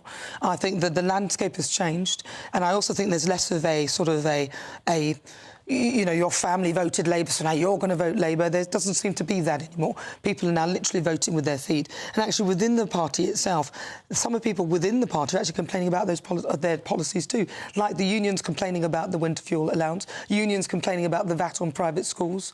I mean, even within their own party, there seems to be a lot of resistance. Well, a Labour government being criticised by the trade unions, I think, has happened for time immemorial, and 'twas ever thus, just like Conservative governments tend to be criticised by the right, and eventually the right splintered and reform came out of it. So, I mean, Tony Blair actually picked fights with the Labour left and trade unions to make a point to the wider public to say, I'm governing for all of you rather than one faction. I'm in a trade union, I'm very proud to be in a trade union, but it doesn't mean I agree with everything that Unite the Union calls for. Yeah, because even the lady who's in charge, or head of Unite Union, was complaining about the winter fuel. Well, she's not a fan, and I enjoy being in Unite, and I can see the benefits. But I think Sharon Graham said two things. When she was elected, she said, I'm not going to be meddling in the Labour Party every day. She was very clear about that. She wanted to focus on industrial rights and get back to what she perceived as a JD. That was a big contrast to her predecessor, Len McCluskey, who always had something to say about the Labour Party. And then separately, as you alluded to, she's begun to criticise some of the budget measures. But what I'd say is we are in the midst of a manufacturing revolution around, you know, green energy. And again, you can disagree with that or not, but I think there'll be a lot more for trade unionists and the manufacturing industry come the budget. Well, why didn't they have that ready? You know, like, it's all very well decimating some industries, but you need something in its place immediately. Well, Labour aren't decimating. You know, coal mines have been disappearing for half a century. That may be the case, but then the final deconstruction will be blamed on them because they were the final arbiters of it. So the deconstruction of the coaling industry and then not having anything in its place, really, to replace it immediately, and then also not having the facility to create your own virgin steel now. So you're now going to have to import steel from China. So now you've changed masters. You're no longer relying on oil or whatever it is from Russia or wherever, even though we still do use Russian oil and gas. But you're no longer doing that. You're now beholden to China for steel. How are we going to make steel, to build the pylons, to do all this wonderful thing? Well, carbon capture and storage, one of the points you laid out, I think that was actually set up by the last Labour government. When I was a younger reporter on the Yorkshire Post, that industry was growing quite quickly. So carbon capture and storage... Yeah, it's already failed, though. It's been around for 10 to 15 years. It has, but it was unsuccessful. Steel's a different matter because, very sadly, because it's part of our culture, you know, the steel industry has been in strategic decline in Britain for 10 or 20 years.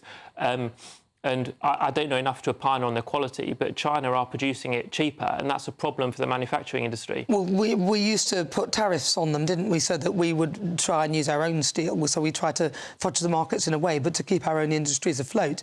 But the issue that I really have here is if you're supposedly doing something for the environment, but the actual thing that you're doing to replace this is worse for the environment, just so you can offset your carbon, so the carbon is produced elsewhere.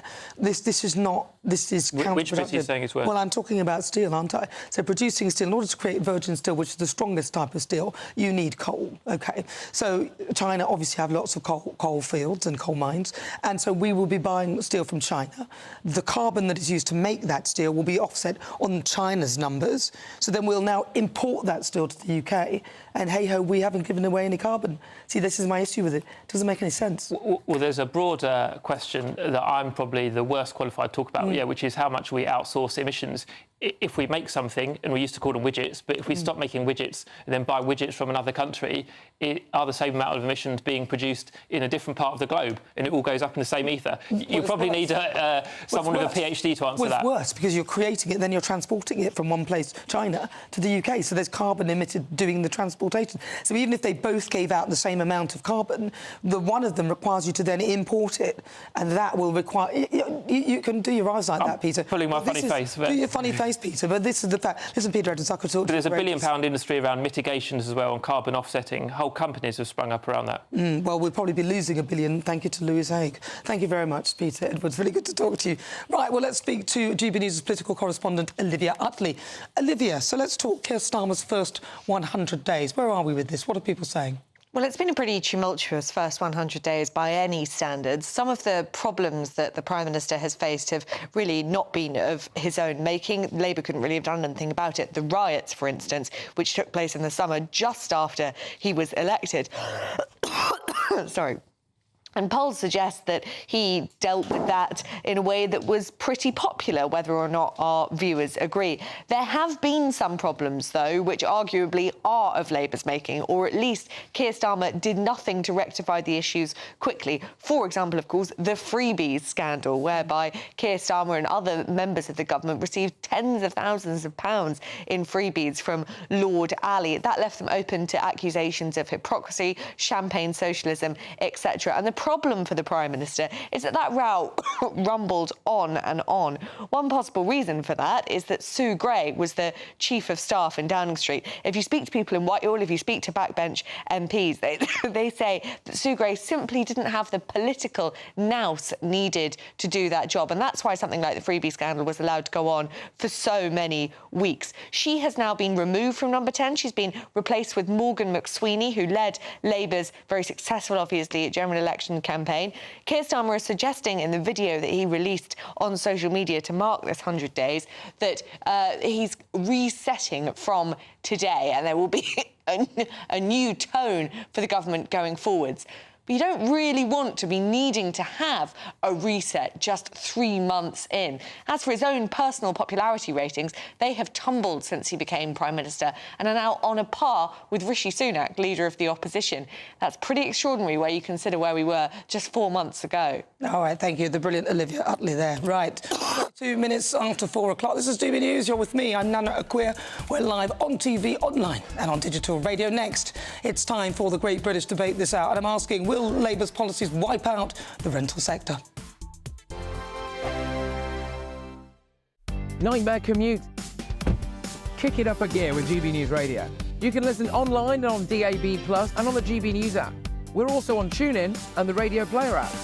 From the school run to rush hour, get revved up with GB News Radio. We are the People's Channel, Britain's news channel. GB News Breakfast. Every day from 6 a.m.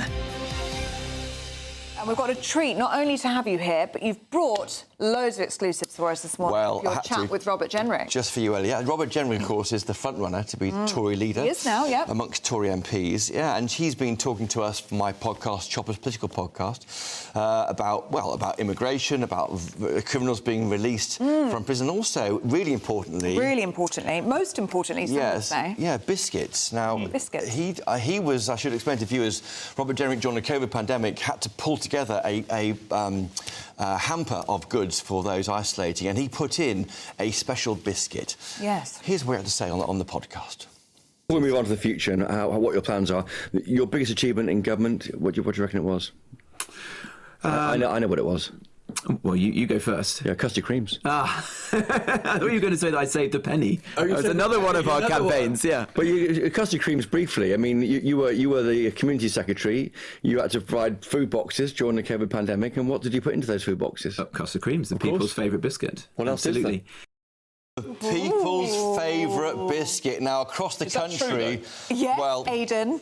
Coffees are being dropped across the country. Yeah, is that really the people's favourite biscuit, Aidan? Listen, you'll never change my opinion. I like shortbread, but I like it homemade. With a sprinkling of sugar. Listen, I'm type 1 diabetic. I had to be quite moderate in terms of my intake, but goodness me. I mean, a nice cup of tea. that's a good one. It's about the shape as well. If you show, some more intelligent biscuit companies, they will make shapes of biscuit that fit into the tea. There's nothing worse than when you put it into a narrow cup and it won't go in, will it? You can't hit the... So you like the triangular... Not really triangular. No, fingers. Just something a bit elongated that I can turn sideways and dip in like that. Got you. GB News, the People's Channel. In the GB GB Newsroom, we bring you the news as it happens. With our team of dedicated journalists across the UK. We're ready to keep you up to date with what's happening every half an hour, every single day. Bulletins here on GB News. The People's Channel. Britain's news channel. This is Britain's Newsroom, where your voice matters. It's just astonishing. With expert analysis and honest opinion, we don't just keep you informed. We bring you unique perspectives you won't see anywhere else. Can't argue with any of that. When the news happens, it happens here. On Britain's Newsroom, weekdays from 9:30 a.m. Only on GB News.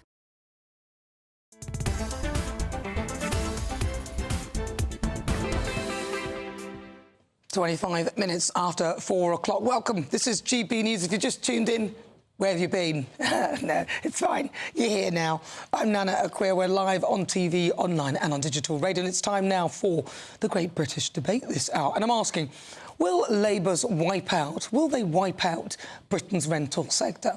Years of hostile taxes and tightening of red tape have forced investors out. Now, listen, I'm not blaming the Labour Party for all of this, because, to be fair, the Conservative Party have been the purveyors of this for quite some time. But it's worsened the housing crisis and pushing up rents. The Labour government have introduced a renters' rights bill, banning landlords from taking action against non-paying tenants. And, of course, the Chancellor continues with her anticipated capital gains tax raid, which could force them to pay up to £90,000 more on property sales. So what do you think for the Great British Debate this hour? I'm asking, are Labour's policies going to wipe out the rental sector completely? Well, let's get a bit more from property expert Ricardo Blanco. I always like to call you that, Ricardo. Right, we've not got long, Ricardo, but this latest move, can you quickly explain it and then tell us what your view is on it?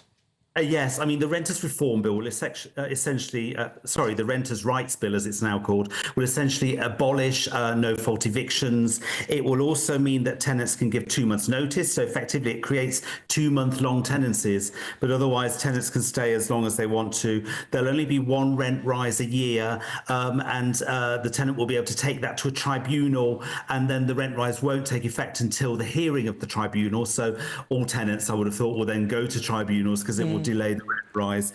And also student landlords will only be able to let to students in houses of multiple occupations, so no 1 or 2 bed properties for students. So there are going to be quite a lot of problems, I think, that this bill will create for landlords. On capital gains tax, I'm not sure it's going to be as bad as you might think, actually, Nana, because I think they might bring in a taper relief or indexation, and this is where there's an allowance for inflation. So even if they put capital gains tax up to 40% or 45%, there may well be indexation relief, which would be an allowance for inflation. All right. Listen, Ricardo, I'm going to have to let you go because I've got my panel here to join me. Sorry, it's been short and sweet, but it's been pretty concise as well. Well, joining me now, my panel, broadcaster and columnist Lizzie Cundy, and also political commentator Joanna Jarjou. Right, Lizzie Cundy. Well, I tell you, who would be a landlord at the minute? My best friend is a landlord and literally is in disarray. Why would you? There's no breaks for them. Look, I'm all for protecting the renters, but what about the protection for the landlords? And it's actually 13% now of landlords in the last 4 months are selling up. And you know what that means? If they sell up, there's going to be less properties available for those to actually rent, and that pushes up the rental prices. It's a housing crisis, and I just don't think, as I say, this government knows what they're doing, because what's in it for the landlords? Joanna Jarjou. I would argue that if you're going to be a landlord and if you're going to invest in property, like any other investment, it is risky. Things go up and down, so I don't feel as if landlords are this magical community that we need to protect any more than others, especially when you've got some horrific stories that come out in terms of how landlords treat their tenants. I think that it's Sorry? From the Labour government. Yes, I completely. I'm not even going to kind of try to defend that at all. But also, you've got some really, really bad tenants out there, and the whole no-fault evictions thing. This isn't just something that Labour has just come up with by themselves. Actually, this was also presented by the Conservative government, but they actually dropped it before the election. So clearly, this is something that is affects so many people that needs to be brought in. But it's an investment at the end of the day. So I think things like people selling selling up quickly before the capital gains. I understand there will be a hit. I'm not going to pretend that there isn't a hit whatsoever. But also, I think that Labour are also counteracting that with their very solid housing target that they've got as well. I think they're planning to build at least 1.5 million homes within this first Parliament. So things like that will counteract it, and will also make sure that we've got more social housing available as well, because not everybody can afford it, and a lot of people end up being actually homeless because people, landlords before have just had this flexibility to up and up rents as they go along. But if you create policies that end up pushing up interest rates, as a landlord myself for many years, and by accident, by the way, it wasn't deliberate. It's just I went out with somebody, and in the end, I didn't want to buy a house with them, so I thought I'd live with them, whatever. Anyway, sorry, very wise move. I think so. Yeah, we're not together. But the thing is, if you create policies that then push up interest rates, the landlord has to put up the rent. Why would a landlord want to pay somebody else's for somebody else to live in the house? So if you create an environment where interest rates skyrocket, the landlord has no choice. Yeah. And a lot of us were in negative equity for quite some time. And it's not a charity. Landlords, they're doing it to make money. It's a business. What's wrong with that? Why are they being penalised in every corner? They're being penalised. How about them having some protection? You know what? There's two sides to this coin. There are people, and I completely appreciate that people end up in negative equity and they don't know what to do, and they feel as if their backs are going to be against the wall if they can't put up rents. But then there are also other people who've really taken advantage of this and have just, the bidding wars, for example, in London. There's so many young, hard-working people that just want to get by, work in the city and progress with their careers. And then people are kind of bidding against each other of who can... So it's the exploitation. I feel like the rental market and landlords sometimes have become their own worst enemy. But the landlords are visibly buckling. They're selling up. So if they sell up, they're not going to have any homes for the renters to go in anyway.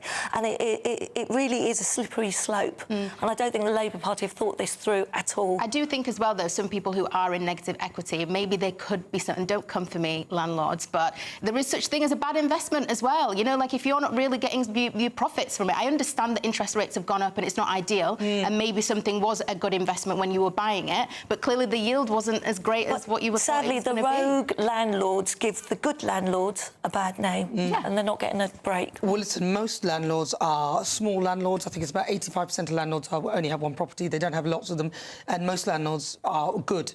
So you might have a few that are bad. But with regards to policies, if you create policies that push up interest rates, then landlords have to raise their prices, and that's just life. And actually, the reason why there are bidding wars is actually more to do with supply and demand.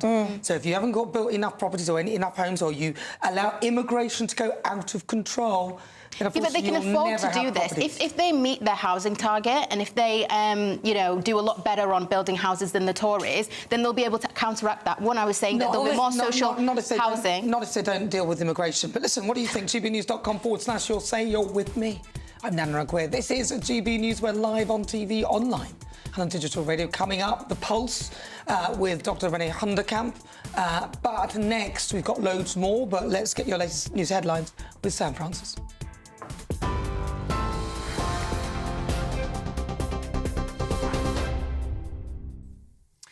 Very good afternoon to you. It is fast approaching 35 minutes past 4 and 100 days in from opinion polls to the operation of Number 10. Sir Keir Starmer has admitted it hasn't been smooth sailing. In a video posted on social media, the Prime Minister's been reflecting on Labour's landslide win in July, but acknowledged the choppy days since taking office. When asked if his start had been successful, his spokesperson said it's up to the public to decide. Sir Keir Starmer's also used the landmark to criticise 14 years of Conservative rule, calling it a period of failure. Well, despite challenges, he's still vowed to press ahead with Labour's agenda. Today marks 100 days of my Labour government. Before that, 14 years of Tory failure. 14 years is a long time to cause damage. 100 days isn't much time to fix it. I will level with you.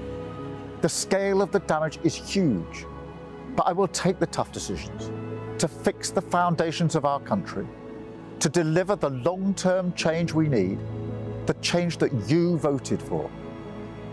The next 100 days starts now, and I won't waste a moment. A woman believed to be in her 20s has died after falling overboard from a cruise ship near the Channel Islands. A major rescue operation was launched last night after the French Coast Guard received a distress message from the MSC Virtuosa shortly after midnight. Despite their best efforts, the woman was pronounced dead after being recovered from the water and brought to a rescue centre. The 331-metre cruise ship is now docked in Southampton as investigations begin into the incident. Two boats carrying 142 migrants have crossed the English Channel to the UK following a 5-day pause in crossings. The latest arrivals come just 6 days after 4 people, including a 2-year-old child, died when 2 boats ran into trouble off the coast of France. The fatal incidents happened on the same day that 973 migrants crossed, in the highest daily number so far this year. The Home Office says 26,754 people have now made the dangerous journey so far in 2024, up on last year's figure for the same period. In the US, the battle on the campaign trail for the presidential election between Donald Trump and Kamala Harris has now turned to health. Harris's team has released her medical record showing she's in excellent health, hoping to draw a sharp contrast with Trump, who's so far shared limited health details. The Vice President's doctor says Harris leads an active lifestyle and that her recent medical checkup was unremarkable. In contrast, Trump, despite being grazed by a bullet earlier this year, has offered minimal health information despite claims of being in excellent shape. Harris's campaign is pushing to raise questions about Trump's fitness to serve. And finally, in the Middle East, the Israeli military's warned residents in another 23 areas in Lebanon to evacuate north. You can see here live pictures of the skyline in Beirut as the sun sets, smoke still lingering in the air after recent strikes. Many of the villages being evacuated are already nearly deserted because of ongoing attacks. It comes as UNIFIL, the United Nations work in Lebanon, reported that another peacekeeper was injured by gunfire and is currently recovering after surgery. Since September, intense Israeli strikes have displaced now around 1.2 million people, and that does surpass the numbers from the last major conflict in 2006. Those are the latest headlines for now. Another full roundup at 5 o'clock. Now, though, it's back to Nana. For the very latest GB News direct to your smartphone, sign up to News Alerts by scanning the QR code or go to gbnews.com/alerts.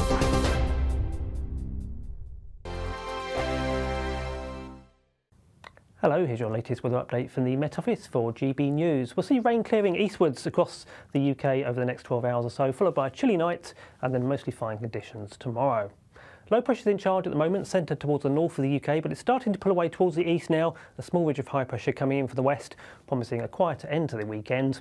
But as we head into the evening, we hold on to quite unsettled conditions across the north and northeast especially. Quite a brisk northerly wind here, lots of showers around, some winteriness across the mountains of Scotland. But those do start to ease from the west, so overnight the showers become increasingly confined towards the north and northeast of Scotland. Elsewhere, clearing skies and certainly turning quite chilly by Sunday morning. A touch of frost, especially towards the north of the UK. Here, temperatures a little bit below freezing in places. Towards the south, temperatures just holding above zero.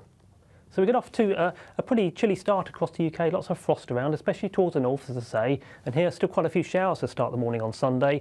Peppering the showers coming in that north to northwesterly wind. Still a bit of winteriness across the mountains of Scotland. Further south across northern England, southwest Scotland and Northern Ireland, mostly fine conditions, some sunshine. Sunshine quite hazy though across Northern Ireland as high cloud comes in from the west. That high cloud also pushing across parts of Wales and the southwest of England, so here too bright rather than sunny, but plenty of sunshine out towards the east for much of the day. The showers towards the northeast start to ease, certainly into the afternoon. The winds ease down too, so plenty of fine weather to end the weekend. But notice later, thickening cloud bringing some outbreaks of rain in across westernmost spots, so Northern Ireland and the west of Scotland getting off to a fairly damp end to the day. And the temperature struggling in the north no better than 7 to 9 degrees, down towards the south 10, 11, locally 12 or 13. Into the evening, those outbreaks of rain in the west make further inroads across other western parts of the UK. The winds start to pick up from that southerly direction. Out towards the east, though, it's mostly fine to end the day. Plenty of fine weather with some clear spells. But things turning more unsettled into next week. But all the while, the temperatures start to climb too, into the mid to upper teens, possibly up to 20 degrees in 1 or 2 spots midweek. Why go out on a Friday night when Friday night comes straight to your home? Talking about. Join me and my A-team of top pundits. Chemistry tonight is electric. As we tackle the big stories of the day with wit, insight and fearless energy. Man of the people. It's all vibe. Just a filing cabinet on wheels with a tie on. So, order in Friday Night Live with me, Mark Dolan, every Friday at 8, only on GB News, the People's Channel, Britain's news channel. Join me, Camilla Tominey, for a frank and honest discussion with those in power that cuts through the spin and gets to the heart of the issues shaping our nation. You haven't confirmed that you want to stand as leader, but you haven't ruled it out either. This report basically says that he's not fit to stand trial. Is he indecisive? Incompetent? I deliver the dose of reality Westminster needs. That's the Camilla Tominey Show at 9:30 every Sunday on GB News, the People's Channel, Britain's news channel.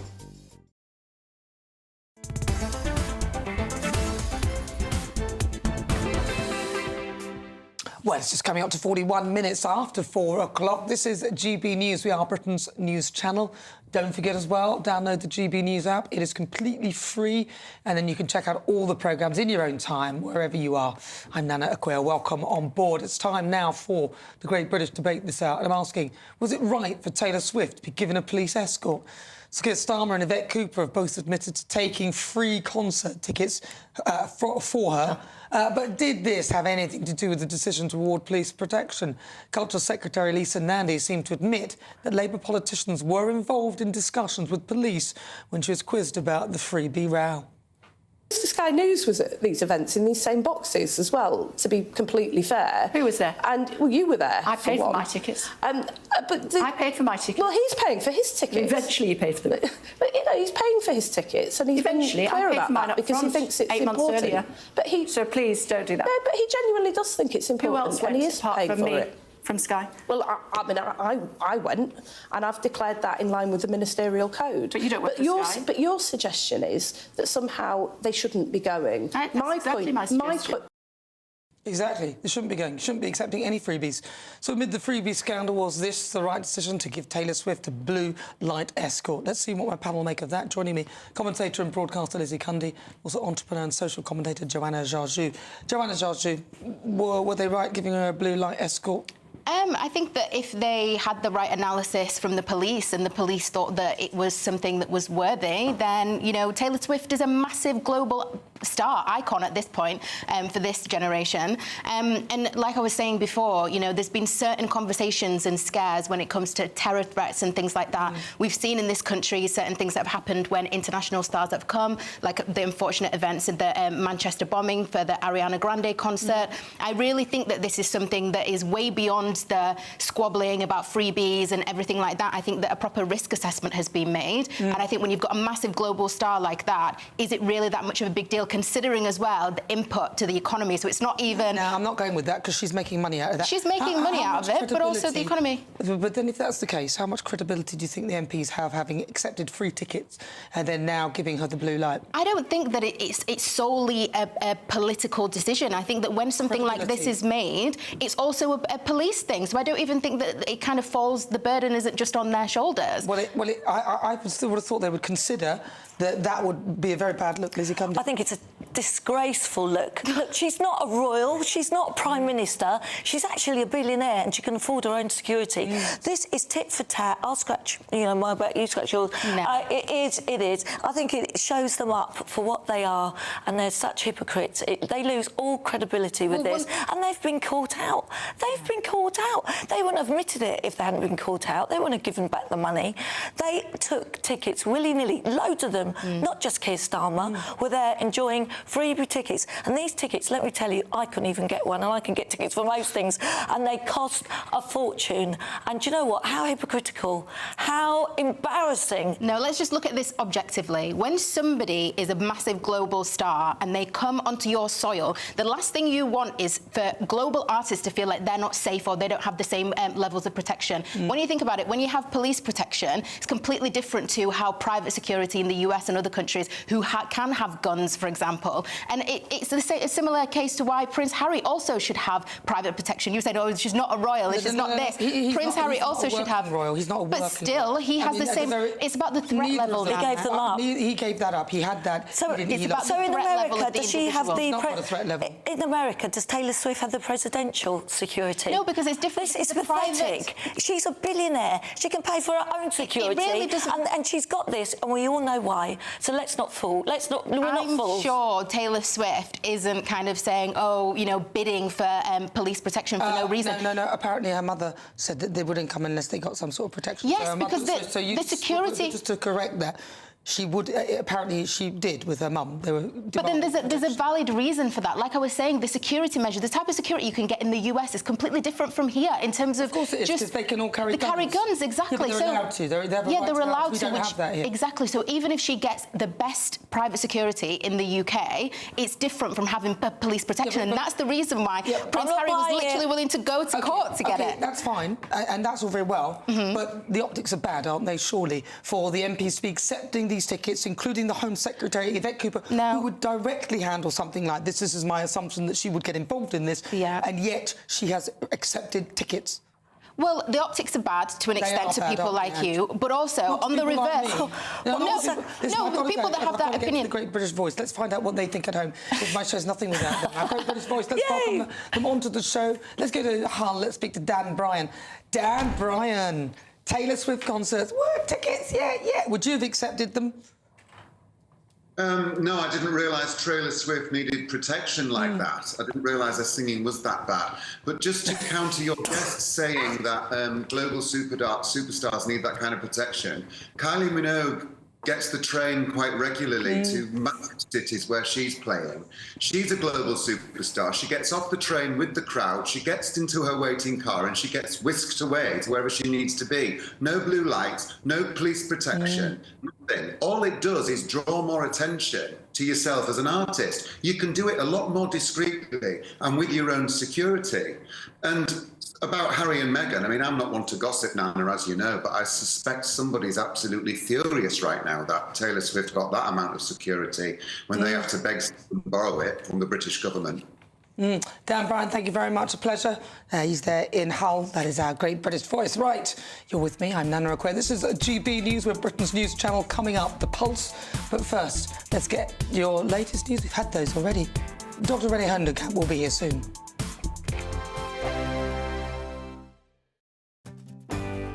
I'm Stephen Dixon, and thanks for joining us on GB News, Britain's news channel.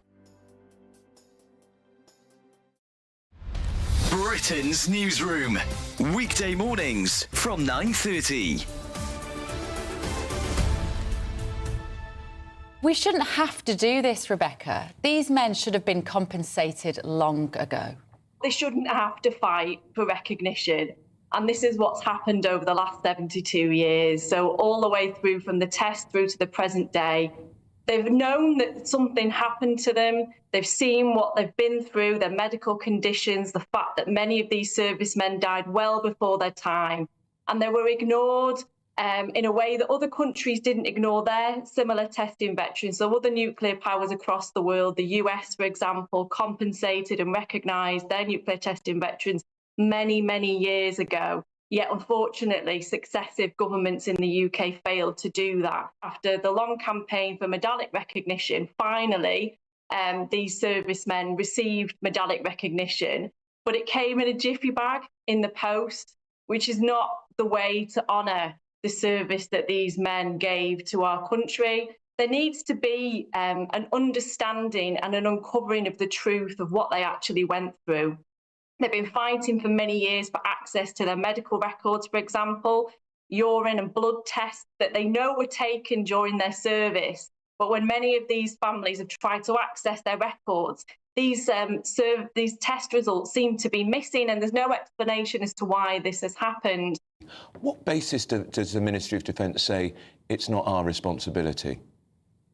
Well, we know from other studies across the world and subsequent studies, it showed, staggeringly that these men were exposed to the same amount of radiation as clean-up workers at Chernobyl. Yeah. And it doesn't take a rocket scientist to understand it. GB News, the People's Channel. Conservative MPs have finally chosen their top 2 for the leadership. And now, it's over to the members. Join me, Christopher Hope, on Thursday as Kevin Badenoch and Robert Jenrick are quizzed by Conservative Party members and myself at our GB News leadership event. And afterwards, join me, Patrick Christie, from the live studio audience and a star panel as we discuss what it means for the Conservative Party and what it means for you.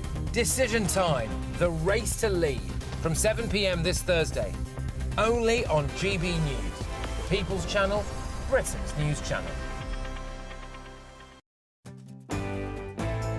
Hello there, I'm Eamon Holmes. Thank you for joining us on GB News, Britain's news channel.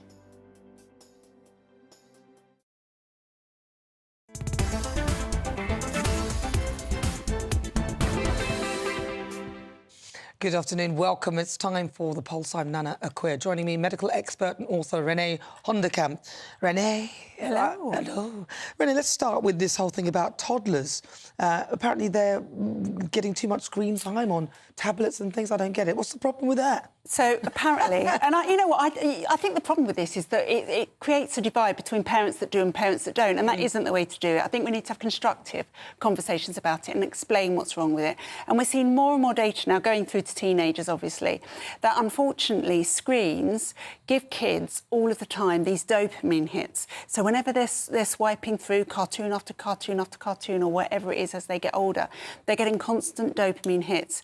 And what this does is it reprograms their brain in a different way. It's like watching the TV. They're watching the TV, you use the remote, you change the channel. Well, maybe, but it's not quite so easy for them to do that. And it's not quite the same as just having these literally 10-second squirts all of the time. And what's happening is that when they get into school, they can't cope with half an hour where they might have to listen to Miss Smith at the front of the class because they're not getting that dopamine hit. They want to swipe her off. They want to swipe her off. Get rid of her. So they're not being able to concentrate. It's disrupting sleep. Our teenage kids have never had more connections in their life and they've never been more lonelier or unhappy. Well, I don't know. I feel sometimes this is all a bit silly. But I did find my son doing this. You know, like when you go like that to try and make something bigger. Yeah. Doing that on a piece of paper. See? In fact, I've done it myself. Right, now, what about this blood test that could detect lots of different types of cancer? I think this is exciting, actually. So this is a big investment that's gone into a blood test that looks like it could pick up 12 different types of cancer, from lung to pancreas, you know, to all of the kind of things that we worry about constantly. If it does pick up pancreas, that would be absolutely fabulous, because that's quite hard to detect. I'm all for that. I'm for preventative medicine. And with cancers, if we get them very, very early, no matter what the cancer is, the chances of actually improving and actually getting over it are much bigger. Of course, what we need in conjunction with that is a health service that can see you quickly and treat you quickly. There's never been told, oh, yeah, by the way, you've got the beginnings of pancreatic cancer. If you get that treated, you'll be fine. How long's the waiting list? 2 years. Well, exactly. That's the problem. So that's the problem. But as we do really, really badly in cancer, when we look across the world in cancer outcomes, having anything as simple as a blood test that can pick them up earlier is brilliant. We've gone backwards, haven't we? But we've also gone backwards in life expectancy as well, haven't we? We have. So there's a study this week that says that our life expectancy can't grow anymore, that we've just reached the natural top of it, and we possibly have. I think about 100 seems to be the best a human can do. And there are people who say that it's limitless, and it probably isn't because of wear and tear. However, what we're also seeing is people are much less healthy now. So people born after the war going onwards are getting unhealthier and unhealthier and dying younger, with younger cancers, younger heart disease. And we need to actually look around at the environment, the toxins, you know, the constant medications that people are striving for, and lifestyle. You know, we got a boost from stopping smoking, but now we're vaping. You know, we got a boost from clean sanitation, but now we've got other things in the environment. We've got water companies that don't clean the water. We've got water companies that don't clean the water. We've got plastics. We've got all sorts of pollution. So we need to actually go back again to living a more healthy life if we can. And you're back soon, aren't you, at 6 o'clock on the Saturday 5? I'm back at Saturday 5. I'm talking about Rachel Reeves wanting to cut the welfare tax bill for people with mental distress, mild mental illness. I might have something funny to say later on in the BO5 with the X's, but we've got loads of brilliant things like the anti-Semitic stuff in the golf course in London. Fabulous. Renee Hunderkamp, thank you very much. The Saturday 5 will be up at 6 o'clock after this show. You're with me. I'm Nana Akua. We're live on TV, online and on digital radio. First, let's get an update with your weather.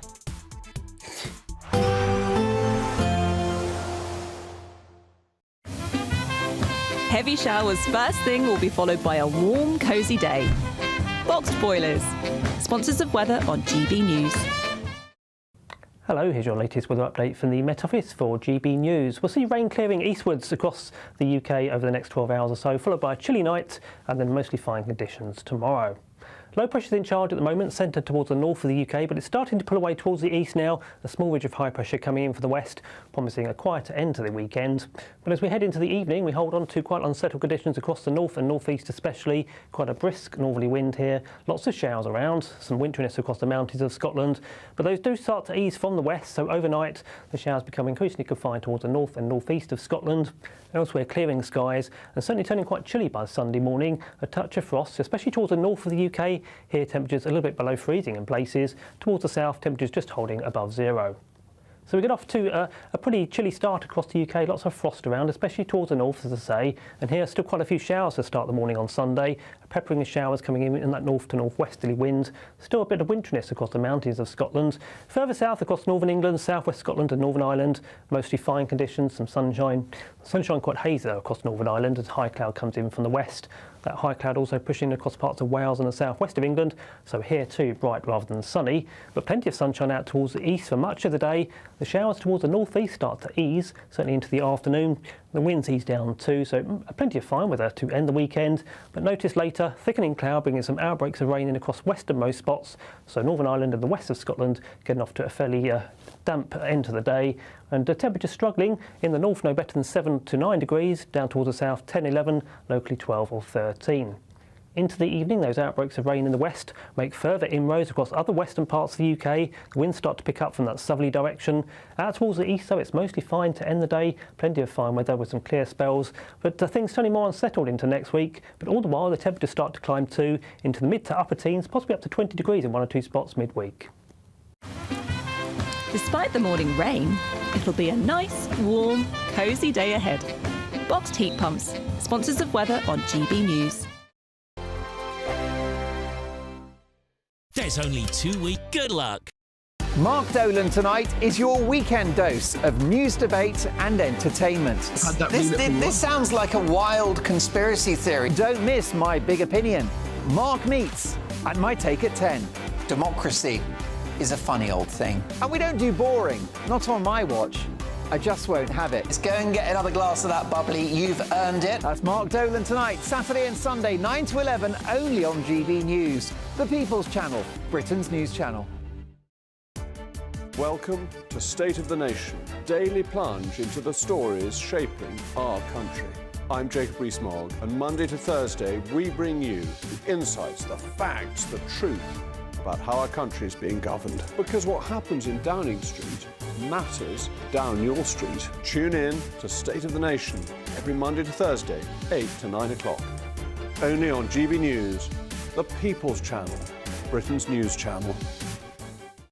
It's Patrick Christie's Tonight, and here we do things differently. It's explaining the absolute madness of this, doesn't it? It's explosive. I mean, this is very good. It's lively. 850. Your government sat there, Sean, and it did nothing. It's controversial. And the Middle East has been in turmoil since before I was born. It's everything you need to kickstart your evening. Everyone's had their Weetabix tonight. I love to see it. That's Patrick Christie's Tonight, weeknights from 9 p.m. Only on GB News, the People's Channel, Britain's news channel. Join me, Camilla Tominey, for a frank and honest discussion with those in power that cuts through the spin and gets to the heart of the issues shaping our nation. You haven't confirmed that you want to stand as leader, but you haven't ruled it out either. This report basically says that he's not fit to stand trial. Is he indecisive? Incompetent? I deliver the dose of reality Westminster needs. That's the Camilla Tominey Show at 9:30 every Sunday on GB News, the People's Channel, Britain's news channel.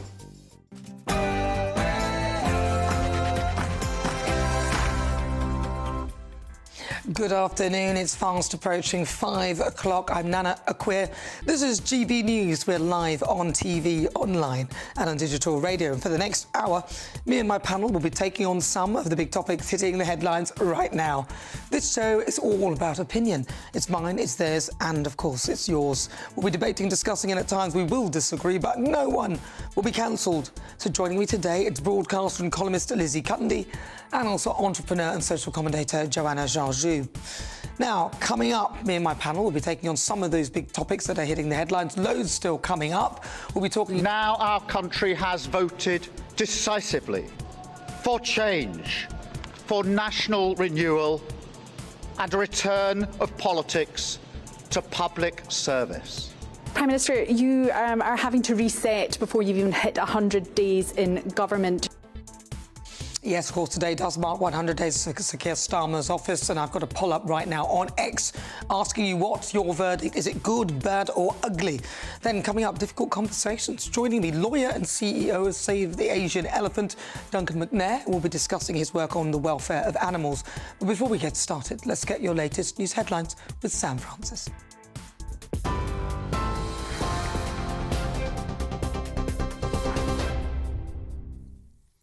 Very good evening to you. It's just after 5 o'clock and let's bring you some breaking news just into us from our Home and Security editor, Mark White, that GB News can reveal an average of 135 migrants have crossed the English Channel in small boats every day since Prime Minister Sir Keir Starmer took office, now 100 days ago, with over 13,500 arriving since the 5th of July. Today alone, more than 400 migrants made that journey from France, pushing the total for the year to nearly 27,200 people. With the winter months now approaching, authorities say they're concerned that criminal gangs will increasingly risk migrants' lives in the treacherous weather conditions in the English Channel. But a Home Office spokesperson has insisted they are committed to dismantling people smuggling operations, saying the government will stop at nothing to bring criminals to justice. And 100 days in, Sir Keir Starmer has also admitted it hasn't been smooth sailing. In a video posted on social media, the Prime Minister's been reflecting on Labour's landslide win in July, but also acknowledged the choppy days since taking office. When asked if he thought his start had been successful, the spokesperson in Number 10 said that it's up to the public to decide. Sir Keir Starmer's also used the landmark to criticise 14 years of Conservative rule, calling it a period of failure. Despite challenges, though, with party management and slipping poll numbers, he still vowed to press ahead with Labour's agenda. Today marks 100 days of my Labour government. Before that, 14 years of Tory failure. 14 years is a long time to cause damage. 100 days isn't much time to fix it. I will level with you. The scale of the damage is huge, but I will take the tough decisions to fix the foundations of our country, to deliver the long-term change we need, the change that you voted for. The next 100 days starts now, and I won't waste a moment. The owner of P&O Ferries will attend a major investment summit next week, despite strong criticism from Transport Secretary Louise Hay. The Transport Secretary had called for a boycott of P&O after it sacked 800 British staff last year, a move she described as a national scandal. Reports suggest those remarks may have jeopardised a £1 billion investment in the UK by the ferry firm's parent company. Prime Minister Sir Keir Starmer has since distanced the government from that call for a boycott, saying the situation will be resolved. We now know that a woman has died after falling overboard from a cruise ship near the Channel Islands. A major rescue operation was launched after the French Coast Guard received a distress message from the MSC Virtuosa shortly after midnight. Despite their efforts, the woman was pronounced dead after being recovered from the water and being brought to a rescue centre. The 331-metre cruise ship is now docked in Southampton as an investigation begins into the incident. 3 men have been jailed for the rape of a 13-year-old girl in West London. Paul Maxwell, Kayan Bowler and Jeremiah Jackson met the girl outside a tube station in Hammersmith and lured her to Maxwell's flat where the assault took place. CCTV footage, including a short video clip of the attack, were crucial in the police investigation. Following a 3-week trial at Southwark Crown Court, all 3 men were found guilty of rape. 24-year-old Maxwell was sentenced to 12.5 years, while Bowler and Jackson, 29 and 24 years old, both received 11 years behind bars. A member of Sinn Féin has resigned from the party after allegedly sending inappropriate messages to a 17-year-old. It's emerged the undisclosed party member was suspended in September of last year, and the incident was referred to the police and social services. The battle for the presidential campaign trail between Donald Trump and Kamala Harris has now turned to health. Harris's team has released her medical records showing she's in excellent health, hoping to draw a sharp contrast with Trump, who shared limited health details. The Vice President's doctor says that Harris leads an active lifestyle and that her recent medical checkup was unremarkable. In contrast, Trump, despite being grazed by a bullet, has offered minimal health information despite claims of being in excellent shape. Harris's campaign's using the health updates to push and raise questions about Trump's fitness to serve. Turning to the Middle East, and Israel's military have warned tonight the residents in 24 areas in Lebanon must evacuate north. Many of the villages are already nearly deserted because of ongoing attacks. You can see there live pictures of a relatively calm night sky at this stage over Beirut after recent attacks. It comes as UNIFIL, the United Nations work in Lebanon, reported that another peacekeeper has been injured by gunfire and is now recovering after surgery. Since September, intense Israeli strikes have displaced around 1.2 million people, surpassing the numbers displaced from the last major conflict in 2006. And finally, Sir Elton John says he doesn't know how much time he's got left as he reflects on his own mortality in a new documentary.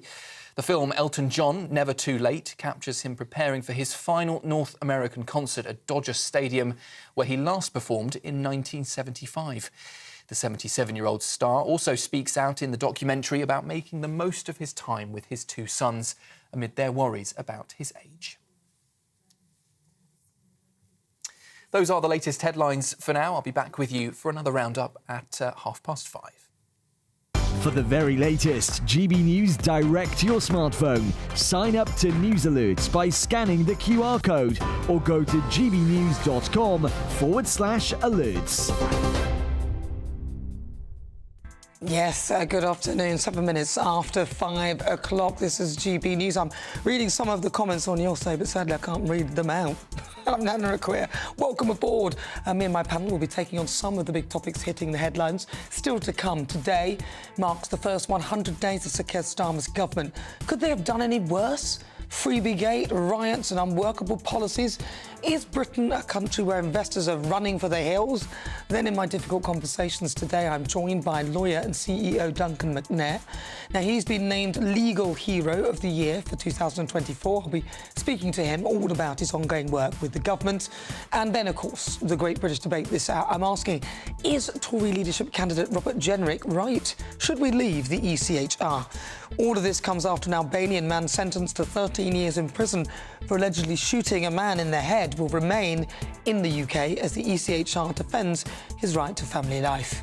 Send me your thoughts, post your comments, gbnews.com/yoursay.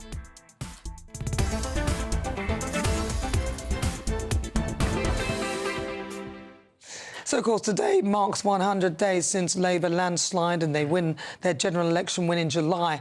But has it been the change that the party promised, despite the Prime Minister admitting that he's experienced what he calls side winds? He said he's determined not to be knocked off course. GB News political editor Christopher Hope reflects on the party's time in office so far. Now our country has voted decisively for change, for national renewal and a return of politics to public service. That's what Sir Keir Starmer promised on the step of 10 Downing Street 100 days ago. It's been 14 years since the last Labour government. He promised an agenda full of ambition and plans to make a change. In recent weeks, his government has published its new employment rights bill. the introduction of GB Energy and lifting a ban on offshore wind. GB Energy will be an owner and investor. It will work with the private sector to build the clean energy we need, create good jobs like those here at Hutchinson, and generate a return for the taxpayer. But the first 100 days have not been the honeymoon for the Labour Party that many might have expected. First, the Chancellor, Rachel Reeves, reiterated the tough decisions she's having to take to fix a financial hole left by the last Tory government. Then, prisoners were released from jail early to ease overcrowding, and the government cut the winter fuel payment from millions of pensioners, sparking outrage across the country. I think for most people we found it quite an unusual step to have made. I didn't think, no, that I'd be tabling a motion saying give back pensioners the £300 that you've taken off them. Look, the first decision made to pick the pocket of pensioners is a mistake, and they do need to reverse that decision. Labour promised a new way of governing, but it looked like more of the same, as Sir Keir Starmer had to shake up his number 10 team, moving Stu Gray amid a turf war amongst top advisers. That came as the government seemed to be constantly fighting a slew of claims and allegations about freebies involving the Prime Minister and his other top team in the Cabinet. Prime Minister, you are having to reset before you've even hit 100 days in government. Your envoy for the regions isn't even here at this first summit. Is this embarrassing for you, and do you have a grip on what's happening in government? We've just had the first meeting of the Council of Nations and Regions. I've had every First Minister here, the Deputy First Minister in Northern Ireland, and all the mayors from across England. We've had a really constructive discussion. But the Prime Minister wouldn't answer the question. The Labour Party has not hit the ground running. Perhaps he might be realising that running a country is much harder than running an opposition. Still, it's only 100 days since polling day. Sir Keir Starmer has got time to get it right. The question for him and his top team is whether the electorate will remember any of this by the time they vote in 4 or 5 years' time. Christopher Hope, GB News. Yes, that's if he gets the 4 or 5 years, because I'm not so sure, judging by the way things are going, whether that will be the case. But earlier this morning, Sir Keir Starmer's interview with BBC Newscast has been released. Here's what he had to say about his first 100 days in office. I mean, look, along the way, this was bumps and side winds, which, you know, I prefer we hadn't bumped into and been pushed by. But such as? We've had headwinds of, as I say, donation staff. I've had headwinds of the riots and disorder suddenly in the middle of the summer when I thought, right, I just need to get off for that week's holiday. We had terrible riots going on, and the situation internationally has been a sort of constant sort of pressure in terms of the decision-making that we've had to do. Headwind, sideways, more like that hurricane, crikey. Well, lots of you been in touch with your thoughts. Grumpy Grandad says 135 illegal migrants a day since Starmer took power. I bet they're not even building 135 houses a day, so they're not even keeping up with the illegals. So how are they ever going to get on top of this? It's never going to happen. Robert says Starmer's creepy 100-day message makes him feel a bit ill. Brian says, so Starmer just said in his 100 days in office that it hadn't been all plain sailing. Good job, really, or else we would have had twice as many migrant boats over. Then somebody, Christina, said, well, how many criminal gangs has he crushed? John said, so Starmer said Labour has a decisive mandate. Well, it needs to look up the meaning of decisive. It's certainly not 30%. Decisive would be 70% and above. Lots of them coming in like that. I mean, it's just going on and on. Political commentator Andy Williams joins me now. So we've heard Christopher Hope's lovely little package there, trying to assess it. We do try and be objective in a way, because it's only fair that we get both sides of this, but it's quite difficult to see much positivity in this. Can you see any? I can see a little bit. I mean, I don't think anybody could say it's been a spectacular start. I mean, let's be serious. They have made a lot of mistakes. My reason to be cheerful, if you like, is that actually I think many of the problems we've seen in the first 100 days, and let's bear in mind that 100 days is a really short period of time. I mean, actually, all of the problems that the Labour government came in and said they were going to try and solve, they were honest before the election that they weren't going to be able to wave a magic wand and do everything tomorrow. You know, so they really haven't had much time. If you look at things like I mean, I take issue with your viewer's comment about illegal migration, for example. I mean, smashing the gangs, absolutely. It remains to be seen whether Keir Starmer's going to achieve that. But you couldn't have expected him to do it in 100 days. Well, at least start it would be nice. Yeah, sure. And you say 100 days isn't a long time, but how much time do you give someone when they seem to be repeatedly bumbling from one crisis to another? I mean, it's a long time in terms of the things that they've done in it. I think the bumbling is... I mean, that's the problem, is that Labour and Keir Starmer in particular have failed to project two things. One is confidence. People really want to feel like we're going in the right direction and that things are happening. And there's been no narrative. I think so much... I would say this as a comms professional in my real life. So much of this has been a problem of communications. I mean, they have just failed to articulate a narrative. I mean, you've seen that interview that he gave to Newscast there, talking about there's been constant pressure on my decision-making. Well, you're actually the Prime Minister. Like, that's your job. So there's a problem there. Said, and then I couldn't get away for the week, sort of thing. It's like, oh. Yeah, and I think also, I mean, if you look at Freebiegate, as it's called, for example. Dear. Now, personally, I don't think people will remember that in a year's time. Oh, I don't Actually, know. if you look at it, really, they've done nothing that was against the rules. Now you can take a moral view. He was late in declaring one of them. There was something that is against the rules. Well, I think there's a clip of him talking to Boris Johnson and saying that these are the rules, and he was very clear about the rules. Right, but there is a difference. He declared it late. There is a difference. And he also reworded something. So instead of calling it clothing, he said it was something for his private office, which wasn't right. Well, office expenses is how a lot of those sorts of things are supposed to be categorised. Now, you can take issue with the rules. Those are the rules. I think maybe we should have a wider debate about how we fund our politics, which is a different conversation. But actually, the difference between Boris Johnson, for example, and Keir Starmer is that Boris Johnson went out of his way never to declare anything. OK, that's a whole let's move on from Boris Johnson. Yeah, let's see that. He's not in office. Nope. He's gone. He went because people weren't happy with the way he behaved. I really liked him. I didn't think they were wise to get rid of him. As you see, the mess the party are in now. But he's not here now. Yep. We're talking Keir Starmer. Yep. Yeah, and as I say, I think, you know, he's had to fire Sue Gray because that was a bad appointment that didn't work. Hopefully that will get the number 10 machine up and running properly. Even that, there was issue with when he actually approached Sue Gray, and was it while she was doing the Partygate investigation? Well, we don't know is the answer. Well, exactly. Even that, and this is before they were in office, even that was weird.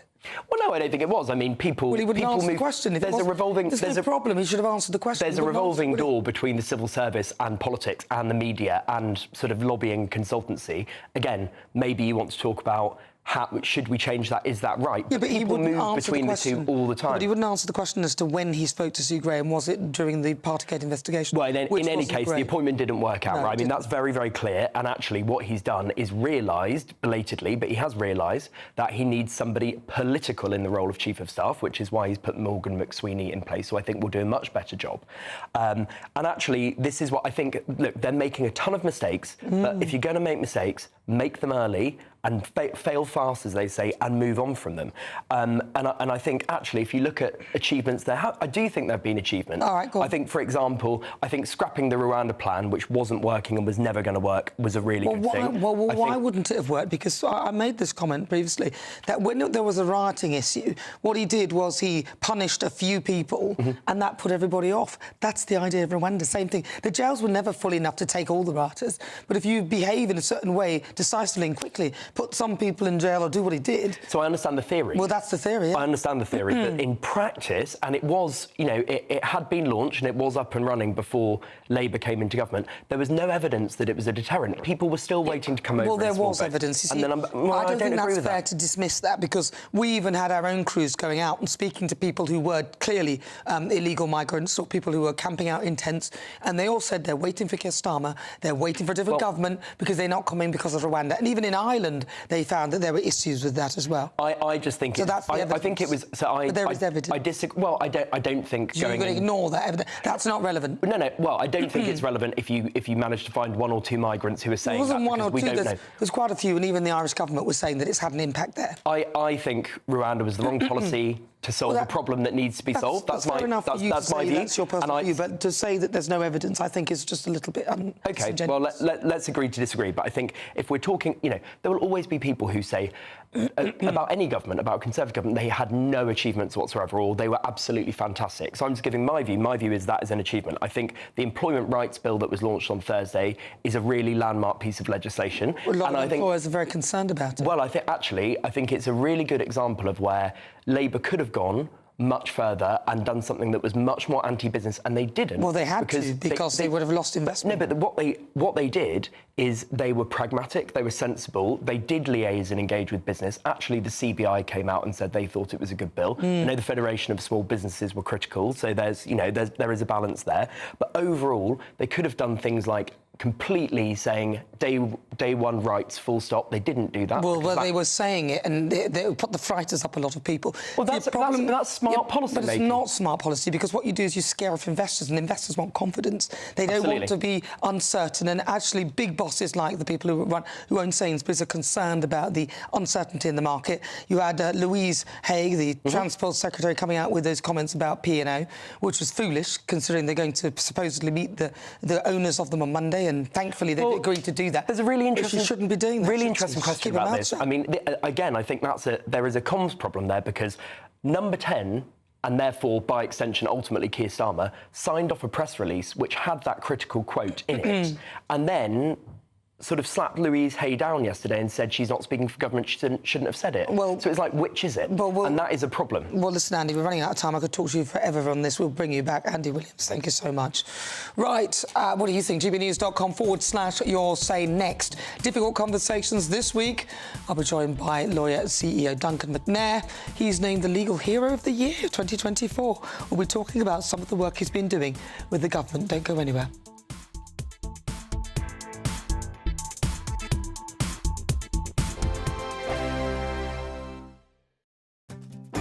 I'm Isabel Webster. Thanks for joining us on GB News, Britain's news channel. Nightmare commute? Kick it up a gear with GB News Radio. You can listen online and on DAB+ and on the GB News app. We're also on TuneIn and the Radio Player apps. From the school run to rush hour, get revved up with GB News Radio. We are the People's Channel, Britain's news channel. GB News Breakfast, every day from 6 a.m. The former royal correspondent for the Sun newspaper, Charles Ray. Good to see you this morning, Charles, and so good to see Catherine back to work with a hug. It is. It's fantastic. I mean, there are a few royal jobs that touch at the heartstrings, and this is certainly one of those. And I think it's the first time we've actually seen Catherine back in a royal duty since she herself confirmed that she'd finished chemotherapy. Done so much, haven't they, the Princess of Wales and the King, to raise awareness for these cancers. Here we have both the King and Catherine having, explained to the nation and the rest of the world that they were battling or are still battling cancer, just like everyone else. How sincere is all of this? I mean, it looks it looks like she's a wonderful, kind, caring woman, but I don't know. I've never met her. Well, she is a wonderful, kind, caring woman. That is without a shadow of a doubt. And William heard about this young lady on a visit to the air ambulance, and they invited her because she's a photographer, so she wanted to take. She has a bucket list and wanted to take pictures of an investiture. I mean, make no mistake, people like Catherine are just absolutely wonderful in what they do and how they do it. I mean, and Catherine is the superstar of the royal family. Of that, there is no doubt. It's the cockles of my heart, Charles. It really does. It's really good to see you. Thanks very much. All the Thanks, best. Charles. Thanks. And Liz, who is this 16-year-old amateur photographer who was hugged by Princess of Wales yesterday, said it was a dream come true. I bet it was. GB News, the People's Channel. In the GB Newsroom, we bring you the news as it happens. With our team of dedicated journalists across the UK, we're ready to keep you up to date with what's happening every half an hour, every single day. Bulletins here on GB News, the People's Channel, Britain's news channel. Hello there, I'm Eamon Holmes. Thank you for joining us on GB News, Britain's news channel.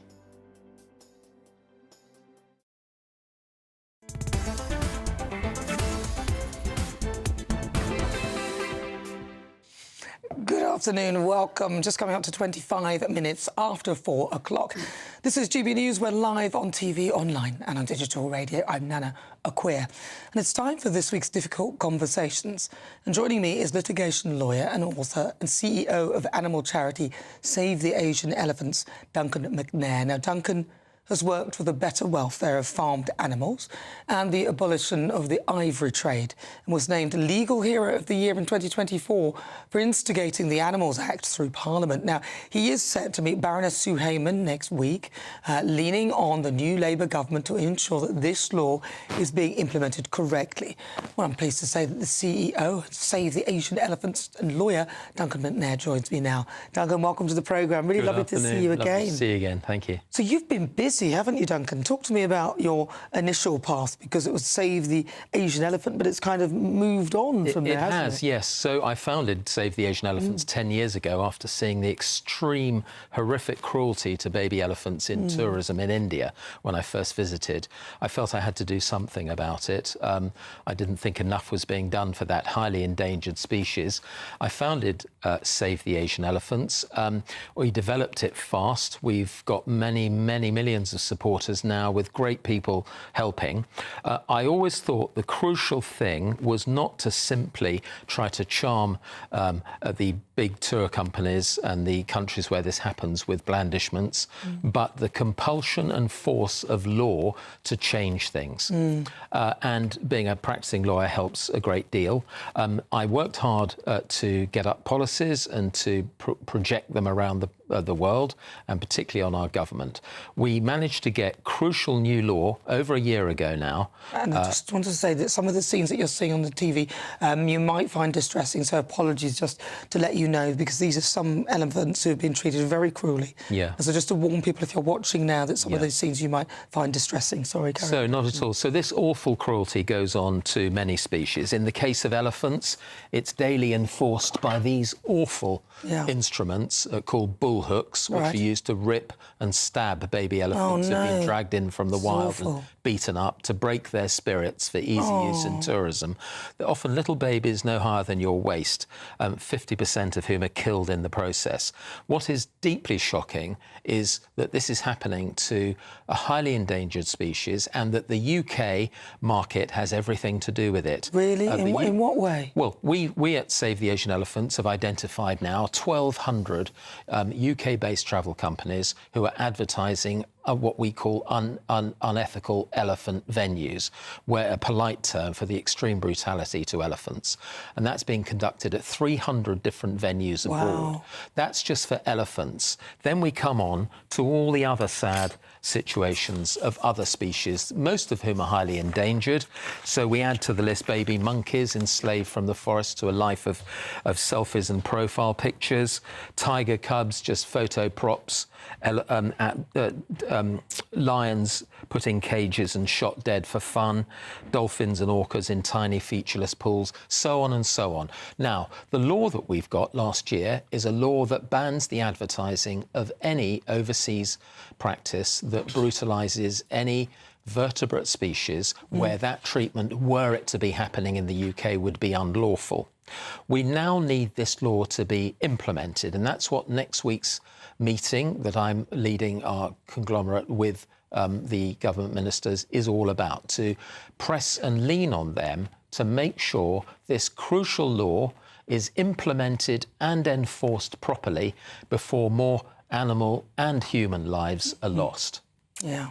And it's the denouement, really, it's the culmination of 10 years of daily work, and we expect now this government, it's obliged to implement the law. Parliament has passed it without any amendments or divisions. The King signed it off remarkably quickly. Yeah, he would do. Within 2 hours. Yeah, he's got a great heart for these causes.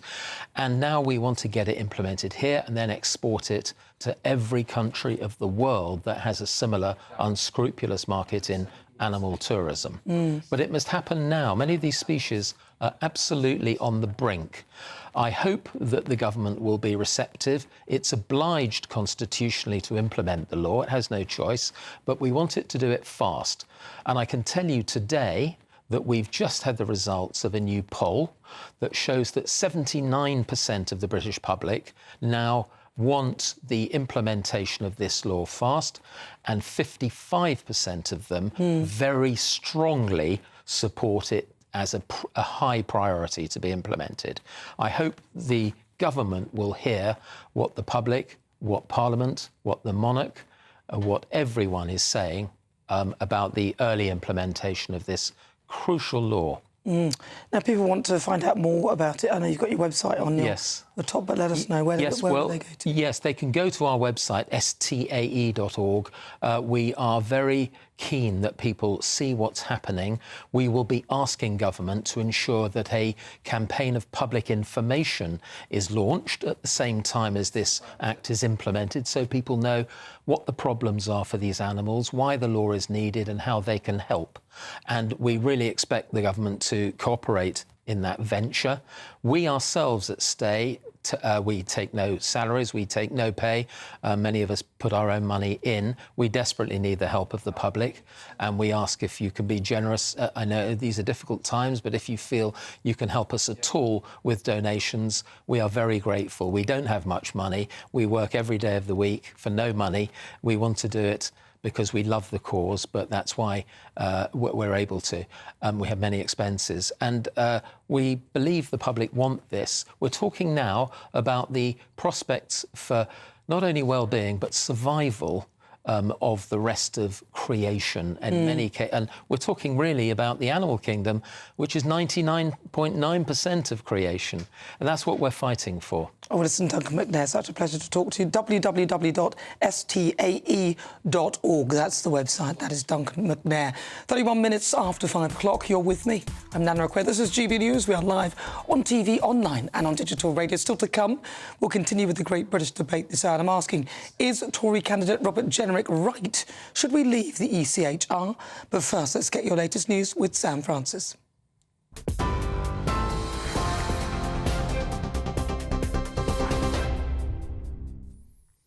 Nana, thank you very much and good evening to you. It's just after 5:30 and we start with some breaking news, in fact, regarding the former First Minister of Scotland and, of course, titan of Scottish politics, Alex Salmond. We are hearing reports that he has died at the age of 69. The Scottish nationalist stalwart was giving a speech in Macedonia this morning, and only in the last few hours, in fact, has been posting himself on social media. But it is understood that he died some point after that event this morning. Salmond was, of course, First Minister of Scotland between 2007 and 2014. So that news just coming into us, and has now been confirmed that the former First Minister of Scotland, Alex Salmond, has died at the age of 69. As more details come into us here in the newsroom regarding just what took place and how he died, why he died, where he died, indeed, we will bring to you. But he was, of course, the leader of the Scottish National Party. He led them to a historic victory at the 2007 Scottish Parliament election, and then went on to lead the Alba Party. He was First Minister 2007 to 2014. So that news just into us. Much more on that throughout the rest of this afternoon with Nana, and then on into the evening. You can also find plenty more details on our social media and our website too. Well, turning away from that news to now 100 days in Sir Keir Starmer's time in office. Polls have dropped and the operation of Number 10 has been in question. But Sir Keir Starmer himself has admitted it hasn't been smooth sailing. In a video posted on social media, the Prime Minister's been reflecting on Labour's landslide win in July, but acknowledged the choppy days since taking office. When asked if his start had been successful, his spokesperson said it's up to the public to decide. Sir Keir Starmer's also used the landmark to criticise 14 years of Conservative rule, calling it a period of failure. Despite those challenges, he's vowed to press ahead with his agenda. Today marks 100 days of my Labour government. Before that, 14 years of Tory failure. 14 years is a long time to cause damage. 100 days isn't much time to fix it. I will level with you. The scale of the damage is huge, but I will take the tough decisions to fix the foundations of our country, to deliver the long-term change we need, the change that you voted for. The next 100 days starts now, and I won't waste a moment. Keir Starmer there speaking on social media. A woman has died after falling overboard from a cruise ship near the Channel Islands. A major rescue operation was launched after the French Coast Guard received a distress message from the MSC Virtuosa shortly after midnight. Despite their best efforts, the woman was pronounced dead after being recovered from the water and brought to a rescue centre. The 331-metre cruise ship is now docked in Southampton as an investigation begins into the incident. 2 boats carrying 142 migrants have crossed the Channel to the UK following a 5-day pause in crossings. Those latest arrivals come just 6 days after 4 people, including a 2-year-old, sadly died when 2 boats ran into trouble off the coast of France. Those fatal incidents happened on the same day that 973 migrants crossed, the highest daily number so far this year. The Home Office says that 26,754 people made the journey so far in 2024, up on last year's figures. In the US, the battle on the presidential campaign trail between Donald Trump and Kamala Harris has now turned to health. Harris's team has released her medical records showing she's in excellent health, hoping to draw a sharp contrast with Trump, who has so far shared limited health details. The Vice President's doctor says that Harris leads an active lifestyle and her recent medical checkup was unremarkable. In contrast, Trump, despite being grazed by a bullet, has offered minimal health information despite claims of being in excellent shape. Harris's campaign is pushing to raise questions about Trump's fitness to serve. Well, we'll just finish with a recap of that breaking news I brought you moments ago, that the former First Minister of Scotland, Alex Salmond, has died at the age of 69. He led the Scottish National Party SNP between 1990 and 2000. Then again, between 2004 and 2014, he was, as I'm sure you know, a prominent figure in the Scottish national movement. And the second time round, he used his mandate as First Minister to hold a referendum on Scottish independence in 2014. That news just into us. First Minister of Scotland, former First Minister Alex Salmond, has died at the age of 69. Time now for a short break. Nana will be back just after this. For the very latest GB News direct to your smartphone, sign up to News Alerts by scanning the QR code or go to gbnews.com/alerts.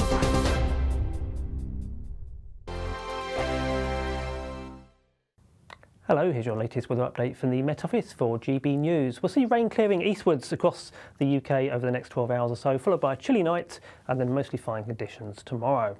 Low pressure is in charge at the moment, centred towards the north of the UK, but it's starting to pull away towards the east now. A small ridge of high pressure coming in for the west, promising a quieter end to the weekend. But as we head into the evening, we hold on to quite unsettled conditions across the north and northeast especially. Quite a brisk northerly wind here, lots of showers around, some winteriness across the mountains of Scotland. But those do start to ease from the west, so overnight the showers become increasingly confined towards the north and northeast of Scotland. Elsewhere, clearing skies and certainly turning quite chilly by Sunday morning. A touch of frost, especially towards the north of the UK. Here, temperatures a little bit below freezing in places. Towards the south, temperatures just holding above zero.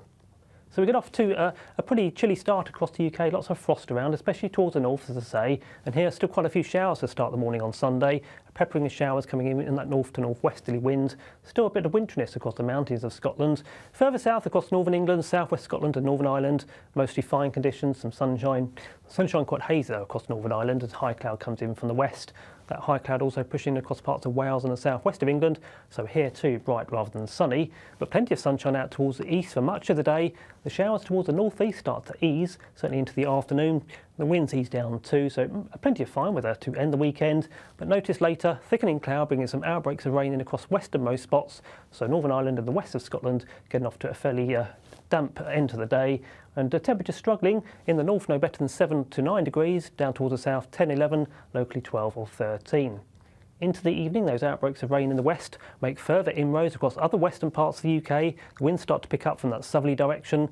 Out towards the east, though, it's mostly fine to end the day. Plenty of fine weather with some clear spells. But things turning more unsettled into next week. But all the while, the temperatures start to climb too, into the mid to upper teens, possibly up to 20 degrees in 1 or 2 spots midweek. We're proud to be GB News, the People's Channel. And as you know, we always love to hear your views. Now, there's a new way of getting in touch with us at gbnews.com/yoursay. By commenting, you can be part of a live conversation and join our GB News community. You can even talk to me, Bev Turner, or any of the members of the GB News family. This is Britain's Newsroom, where your voice matters. It's just astonishing. With expert analysis and honest opinion, we don't just keep you informed. We bring you unique perspectives you won't see anywhere else. Can't argue with any of that. When the news happens, it happens here. On Britain's Newsroom, weekdays from 9:30 a.m. Only on GB News. Every Saturday, 10 till 12, we'll bring you all of the news that you need to know. We'll also remind you that there is so much to smile about. It's my favourite time of the week. I get to relax, enjoy some light-hearted stories, and let Ellie teach me about fashion too. That's Saturday Morning Live, every Saturday, 10 till 12. Only on GB News, Britain's news channel.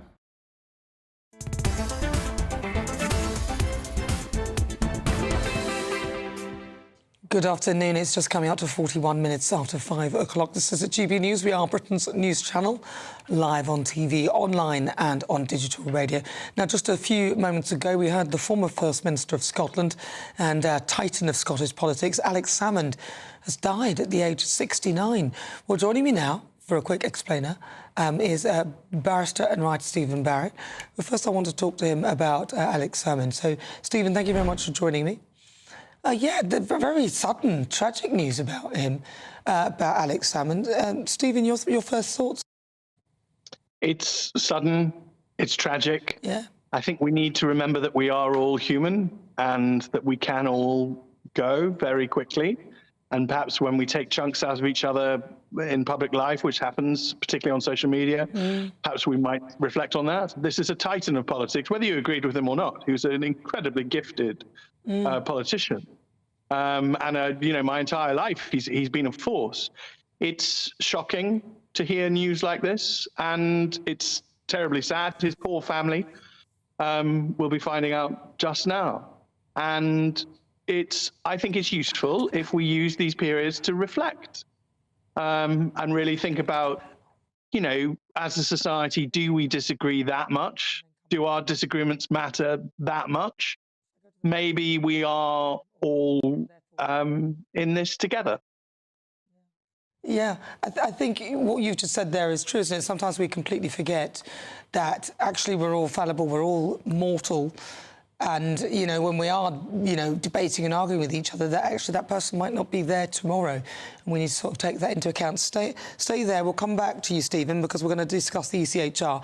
But also joining me now is my panel, broadcaster and columnist Lizzie Cundy, and also entrepreneur and businesswoman Joanna Jarju.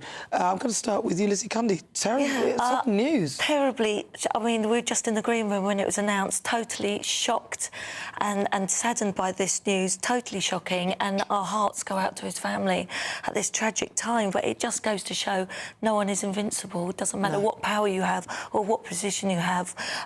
You know, life can take you like that, and it's tragic. But what a huge force he's been to Scotland and in the political world, and a real character. And he just got onto doing a lot of television. Very sad, because I recently did a show with him. Did you? Really, really upsetting. Yeah. So you know, nice guy. Very nice guy, big character, and you know, just shocked. Absolutely. Joanna Jarju. Yeah, no, I would echo everything that Liz has just said. I think that just in terms of Scotland's history in the SNP, he was so pivotal in so many different things. And I think that, you know, we'll probably start to see more conversation about his legacy and certain things that he was able to do, really things that I respected, like abolishing tuition fees, which I would love to have seen happen here. Also, you know, scrapping prescription charges and things that really I felt like took Scotland way ahead when it comes to looking after its people. So just incredibly sad news and just a massive shock, really. Complete shock. Well, listen, keep your thoughts coming. We will continue to follow the story and bring you more details on that throughout the show. And, of course, we've got the Saturday 5 coming up at 6, so I'm sure that they will be covering that too. All right, stay tuned. Loads more still to come. This is GB News. We are Britain's news channel.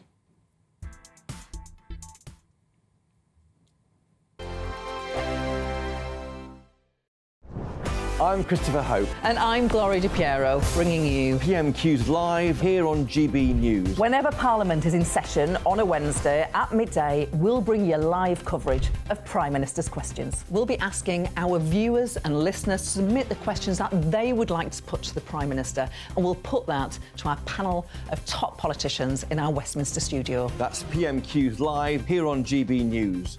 Britain's news channel. GB News Breakfast, every day from 6 a.m. The London premiere of the first Bond film, Dr. No, was 61 years ago. Wow. Today, which is just quite something. Let's talk to AJ Chowdhury, who's a Bond movie expert. Actually, I mean, obviously there's been the evolution in the films, but there's still that longevity there. They've tweaked, they've changed, but we still have a passion for it. Absolutely. James Bond is a British cultural heirloom. From the Ian Fleming novels and the literary heritage to the movies still being produced by the family, the Broccoli family, Barbara Broccoli and Michael G. Wilson. They're fantastic. They're global brand leaders. But also, at the end of the day, they employ lots of people in the film industry.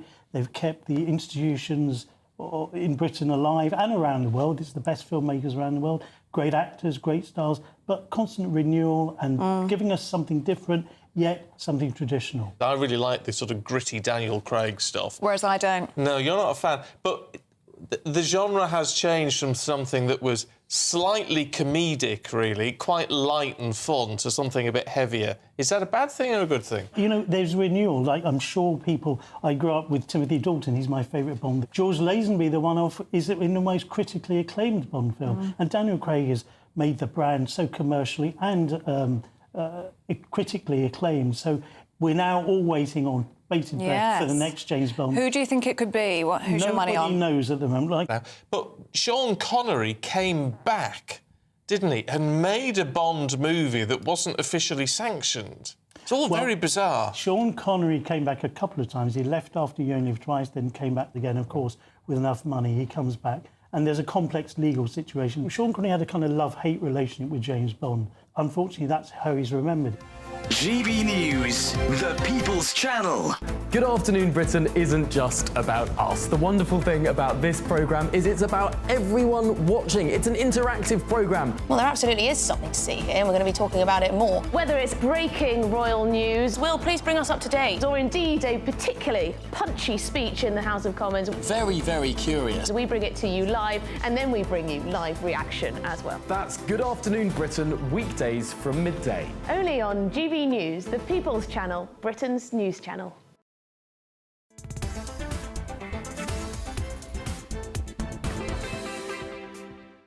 Good afternoon, welcome. This is a GB News. We're live on TV, online and on digital radio. I'm Nana Akua. Now, just to remind you of the breaking news that we've just learnt that the former Scottish First Minister, Alex Salmond, has died. He's died aged 69, so quite young. He led the Scottish National Party between 1990 and 2000. And then again, he led it again between 2004 and 2014. He's obviously a prominent figure in the country's nationalist movement. Now, of course, he was a titan of Scottish politics and quite an incredible character. And, you know, of course, he had so much energy, enthusiasm. He brought a lot of life to the movement. And he was a stalwart. He was giving a speech in North Macedonia this morning. It's understood that he died at some point after that event. Now, Salmond was the First Minister, as I said, between 2007 and 2014. So joining me to discuss this is my panel, commentator and broadcaster Lizzie Cundy, and entrepreneur and social commentator Joanna Georgiou. Joanna Georgiou, I'm going to come to you about this now. Anas Sarwar, the Scottish leader, Labour leader, was one of the first to pay tribute to Alex Salmond. It does sort of, you know, get you thinking, because he was incredibly young, wasn't he? Incredibly young, and it just shows how short life is, really. And I think that sometimes when people are public figures and they're such big political giants, especially in this social media era, you know, a lot of people don't really see them as human as much. It just shows, you know, he was tweeting a couple of hours ago, and you never know, you know, what he could have been talking about or what somebody could have responded. I think, you know, just being more wary that we are actually dealing with human beings, even when they are public figures, is really important. And it's just, I'm still quite shocked. Yeah. Well, in a statement shared on X and the social media platform, this is Nana Akua. He said, the sad news of Alex Salmond's passing today will come as a shock to all who knew him in Scotland, across the UK and beyond. Our thoughts are with his family and friends at this difficult time. And on behalf of the Scottish Labour, I offer our sincere condolences to all who will be mourning his loss. Quite something, isn't it? Yeah, you know? The political world will really be feeling this, and Scotland, who he did so much for. But as we say, at such a young age, at 59... 69. 69, sorry. It's such a young age to lose your life. And, you know, just to be on Twitter beforehand, apparently he was in great spirits today in his speech. It's very frightening, and it's such a shock and so sad. Just feel for his family at this moment. Yeah. I mean, look, Nana Akua went on to say that Alex was a central figure in politics for over 3 decades, which is, you know, he did span that political timeline, and his contribution to the Scottish political landscape cannot be overstated. It is right that we recognise Alex's service to our country as First Minister and to the communities he represented as both an MP and MSP. So this is breaking news. If you just tuned in, welcome. This is GB News, Britain's news channel. We bring you the news that former Scottish First Minister Alex Salmond has died today, aged just 79. Incredible news, as it were, because he does that. 69 these days is a very young age. I think still joining us now is Stephen Barrett. Stephen Barrett, now we talked about the fact that people do take chunks out of each other all the time and then suddenly they're not there. I wonder what this will mean to, in particular, Scottish politics. A lot of people may be looking at the whole independence row that people have been going on and on and on. Perhaps there's more, you know, bigger things to be focusing on, like each other. Yes, and oftentimes when we pick fights with each other, we lose sight of the real disagreement, and we focus much more on the idea of winning or losing. And that becomes much more important to us, really, than what the actual argument is. And I think it is much more important to reflect upon the fact that we are all of us, every single one of us, watching this, listening to this, you and me, we are all, you know, human beings who will sadly pass at some time. And we never know when that will be. And we could be kinder to each other whilst we accept that as a truth. And that doesn't mean that we can't disagree about things, of course. That's absolutely true. I mean, I'm not with Alex Salmond, but that's not important. We can respect each other as human beings, respect each other as people who are going through the same experience together and who will ultimately embrace the same event. Now, this is, I mean, I hope his family are just hugging each other, because that's what I would want my family to be doing. But, you know, our hearts must go out to them. Otherwise, what are we? If we don't send our love and our affection to them, then I think we've become sort of something I wouldn't want us to be. I happen to be talking to you from a party where my substitute mother and my child are in the next room, and ultimately family is the most important aspect. We do all go through this together. We could be nicer to each other, Nana. I really think let's maybe use this as an opportunity for that. Let's push that message. Let's all be nice to each other. Thank you very much, Stephen Barrett. Really good to talk to you. There you go. Right, of course, Alex Salmond was a huge figure in our politics, and whilst lots of us did disagree with a lot of his policies, there was no denying that he was incredibly skilled in debate, so may he rest in peace. Well, let's bring in my panel, Lizzie Cundy and also Joanna Jarju. Final words, Joanna Jarju, on this one? I just think that his legacy will live on, really. I think even though we all know that the Scottish referendum didn't go his way, but I think that even in terms of more powers to devolved governments and things like that. Yeah, and a real force in politics, and will be forever remembered for his great character. And what a nice guy, I have to say. Really nice guy. All right, well, listen, thank you so much to my pal, broadcaster and columnist Lizzie Cundy, and also entrepreneur and commentator Joanna Jarju. And there's a huge thank you to you at home for your company I look forward to seeing you tomorrow, the same time, same place. Up next, it's time for the Saturday Fire. I know they'll be bringing you more on the breaking story about the death of Alex Salmond at just age 69. But I'll leave you with the weather. I look forward to seeing you tomorrow.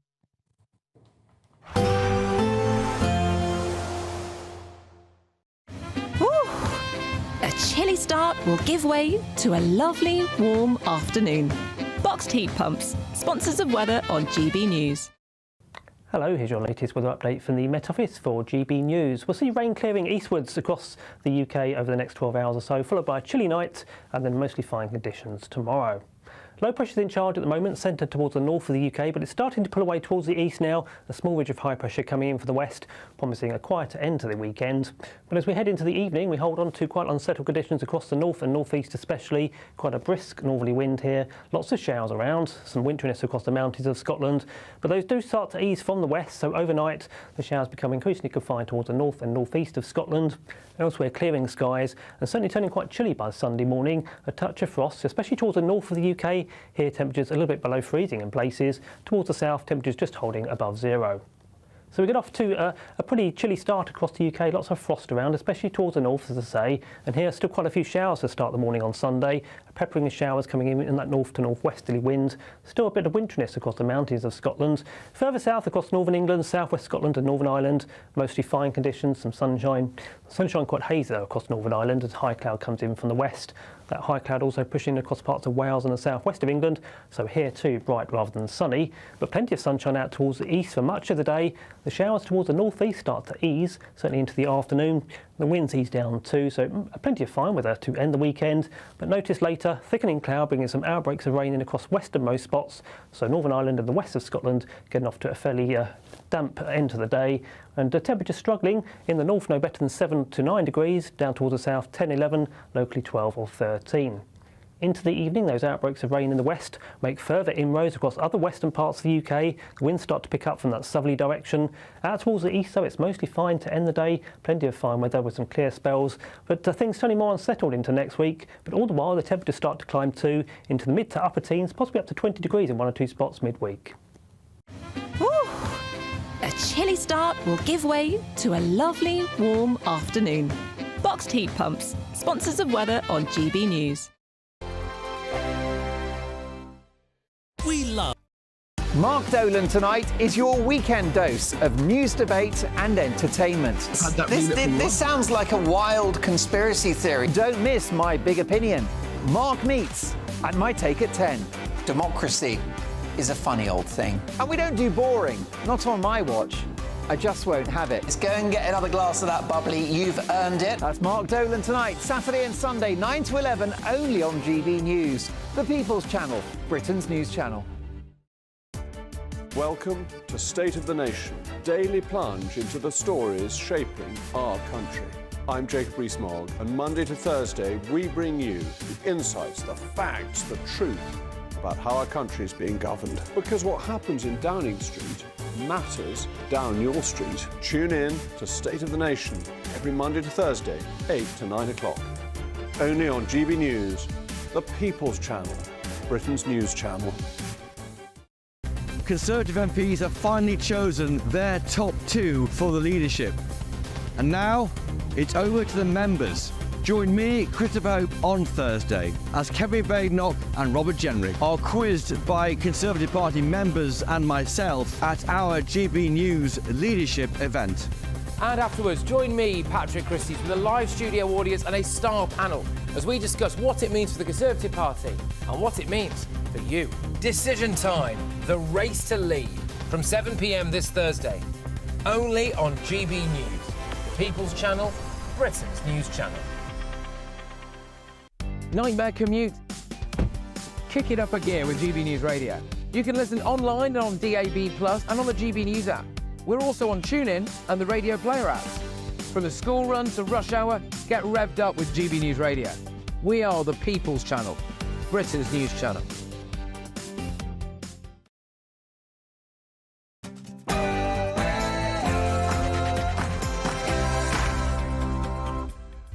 Good evening, it's Saturday night, my friends, and this is the Saturday 5. I'm Darren Grimes, along with Will Kingston, Renee Hoendekamp, Emma Webb and Andy Twelves. Tonight on the show... Cowardly cops cover up two-tier policing. Will Rachel Reeves be brave and really cut sick benefit? A tartan titan has died. Alex Salmond, gone at 69. The ECHR is putting your life at risk. I'll be celebrating the biggest increase in workers' rights in years. It's 6 p.m. and this is the Saturday 5.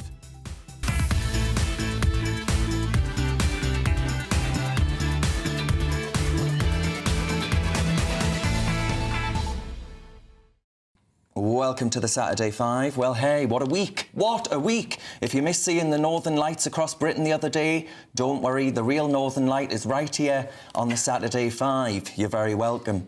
Now, Downing Street said the public would decide if Labour's first 100 days have been successful. I'd happily answer that for them, but I'm fairly certain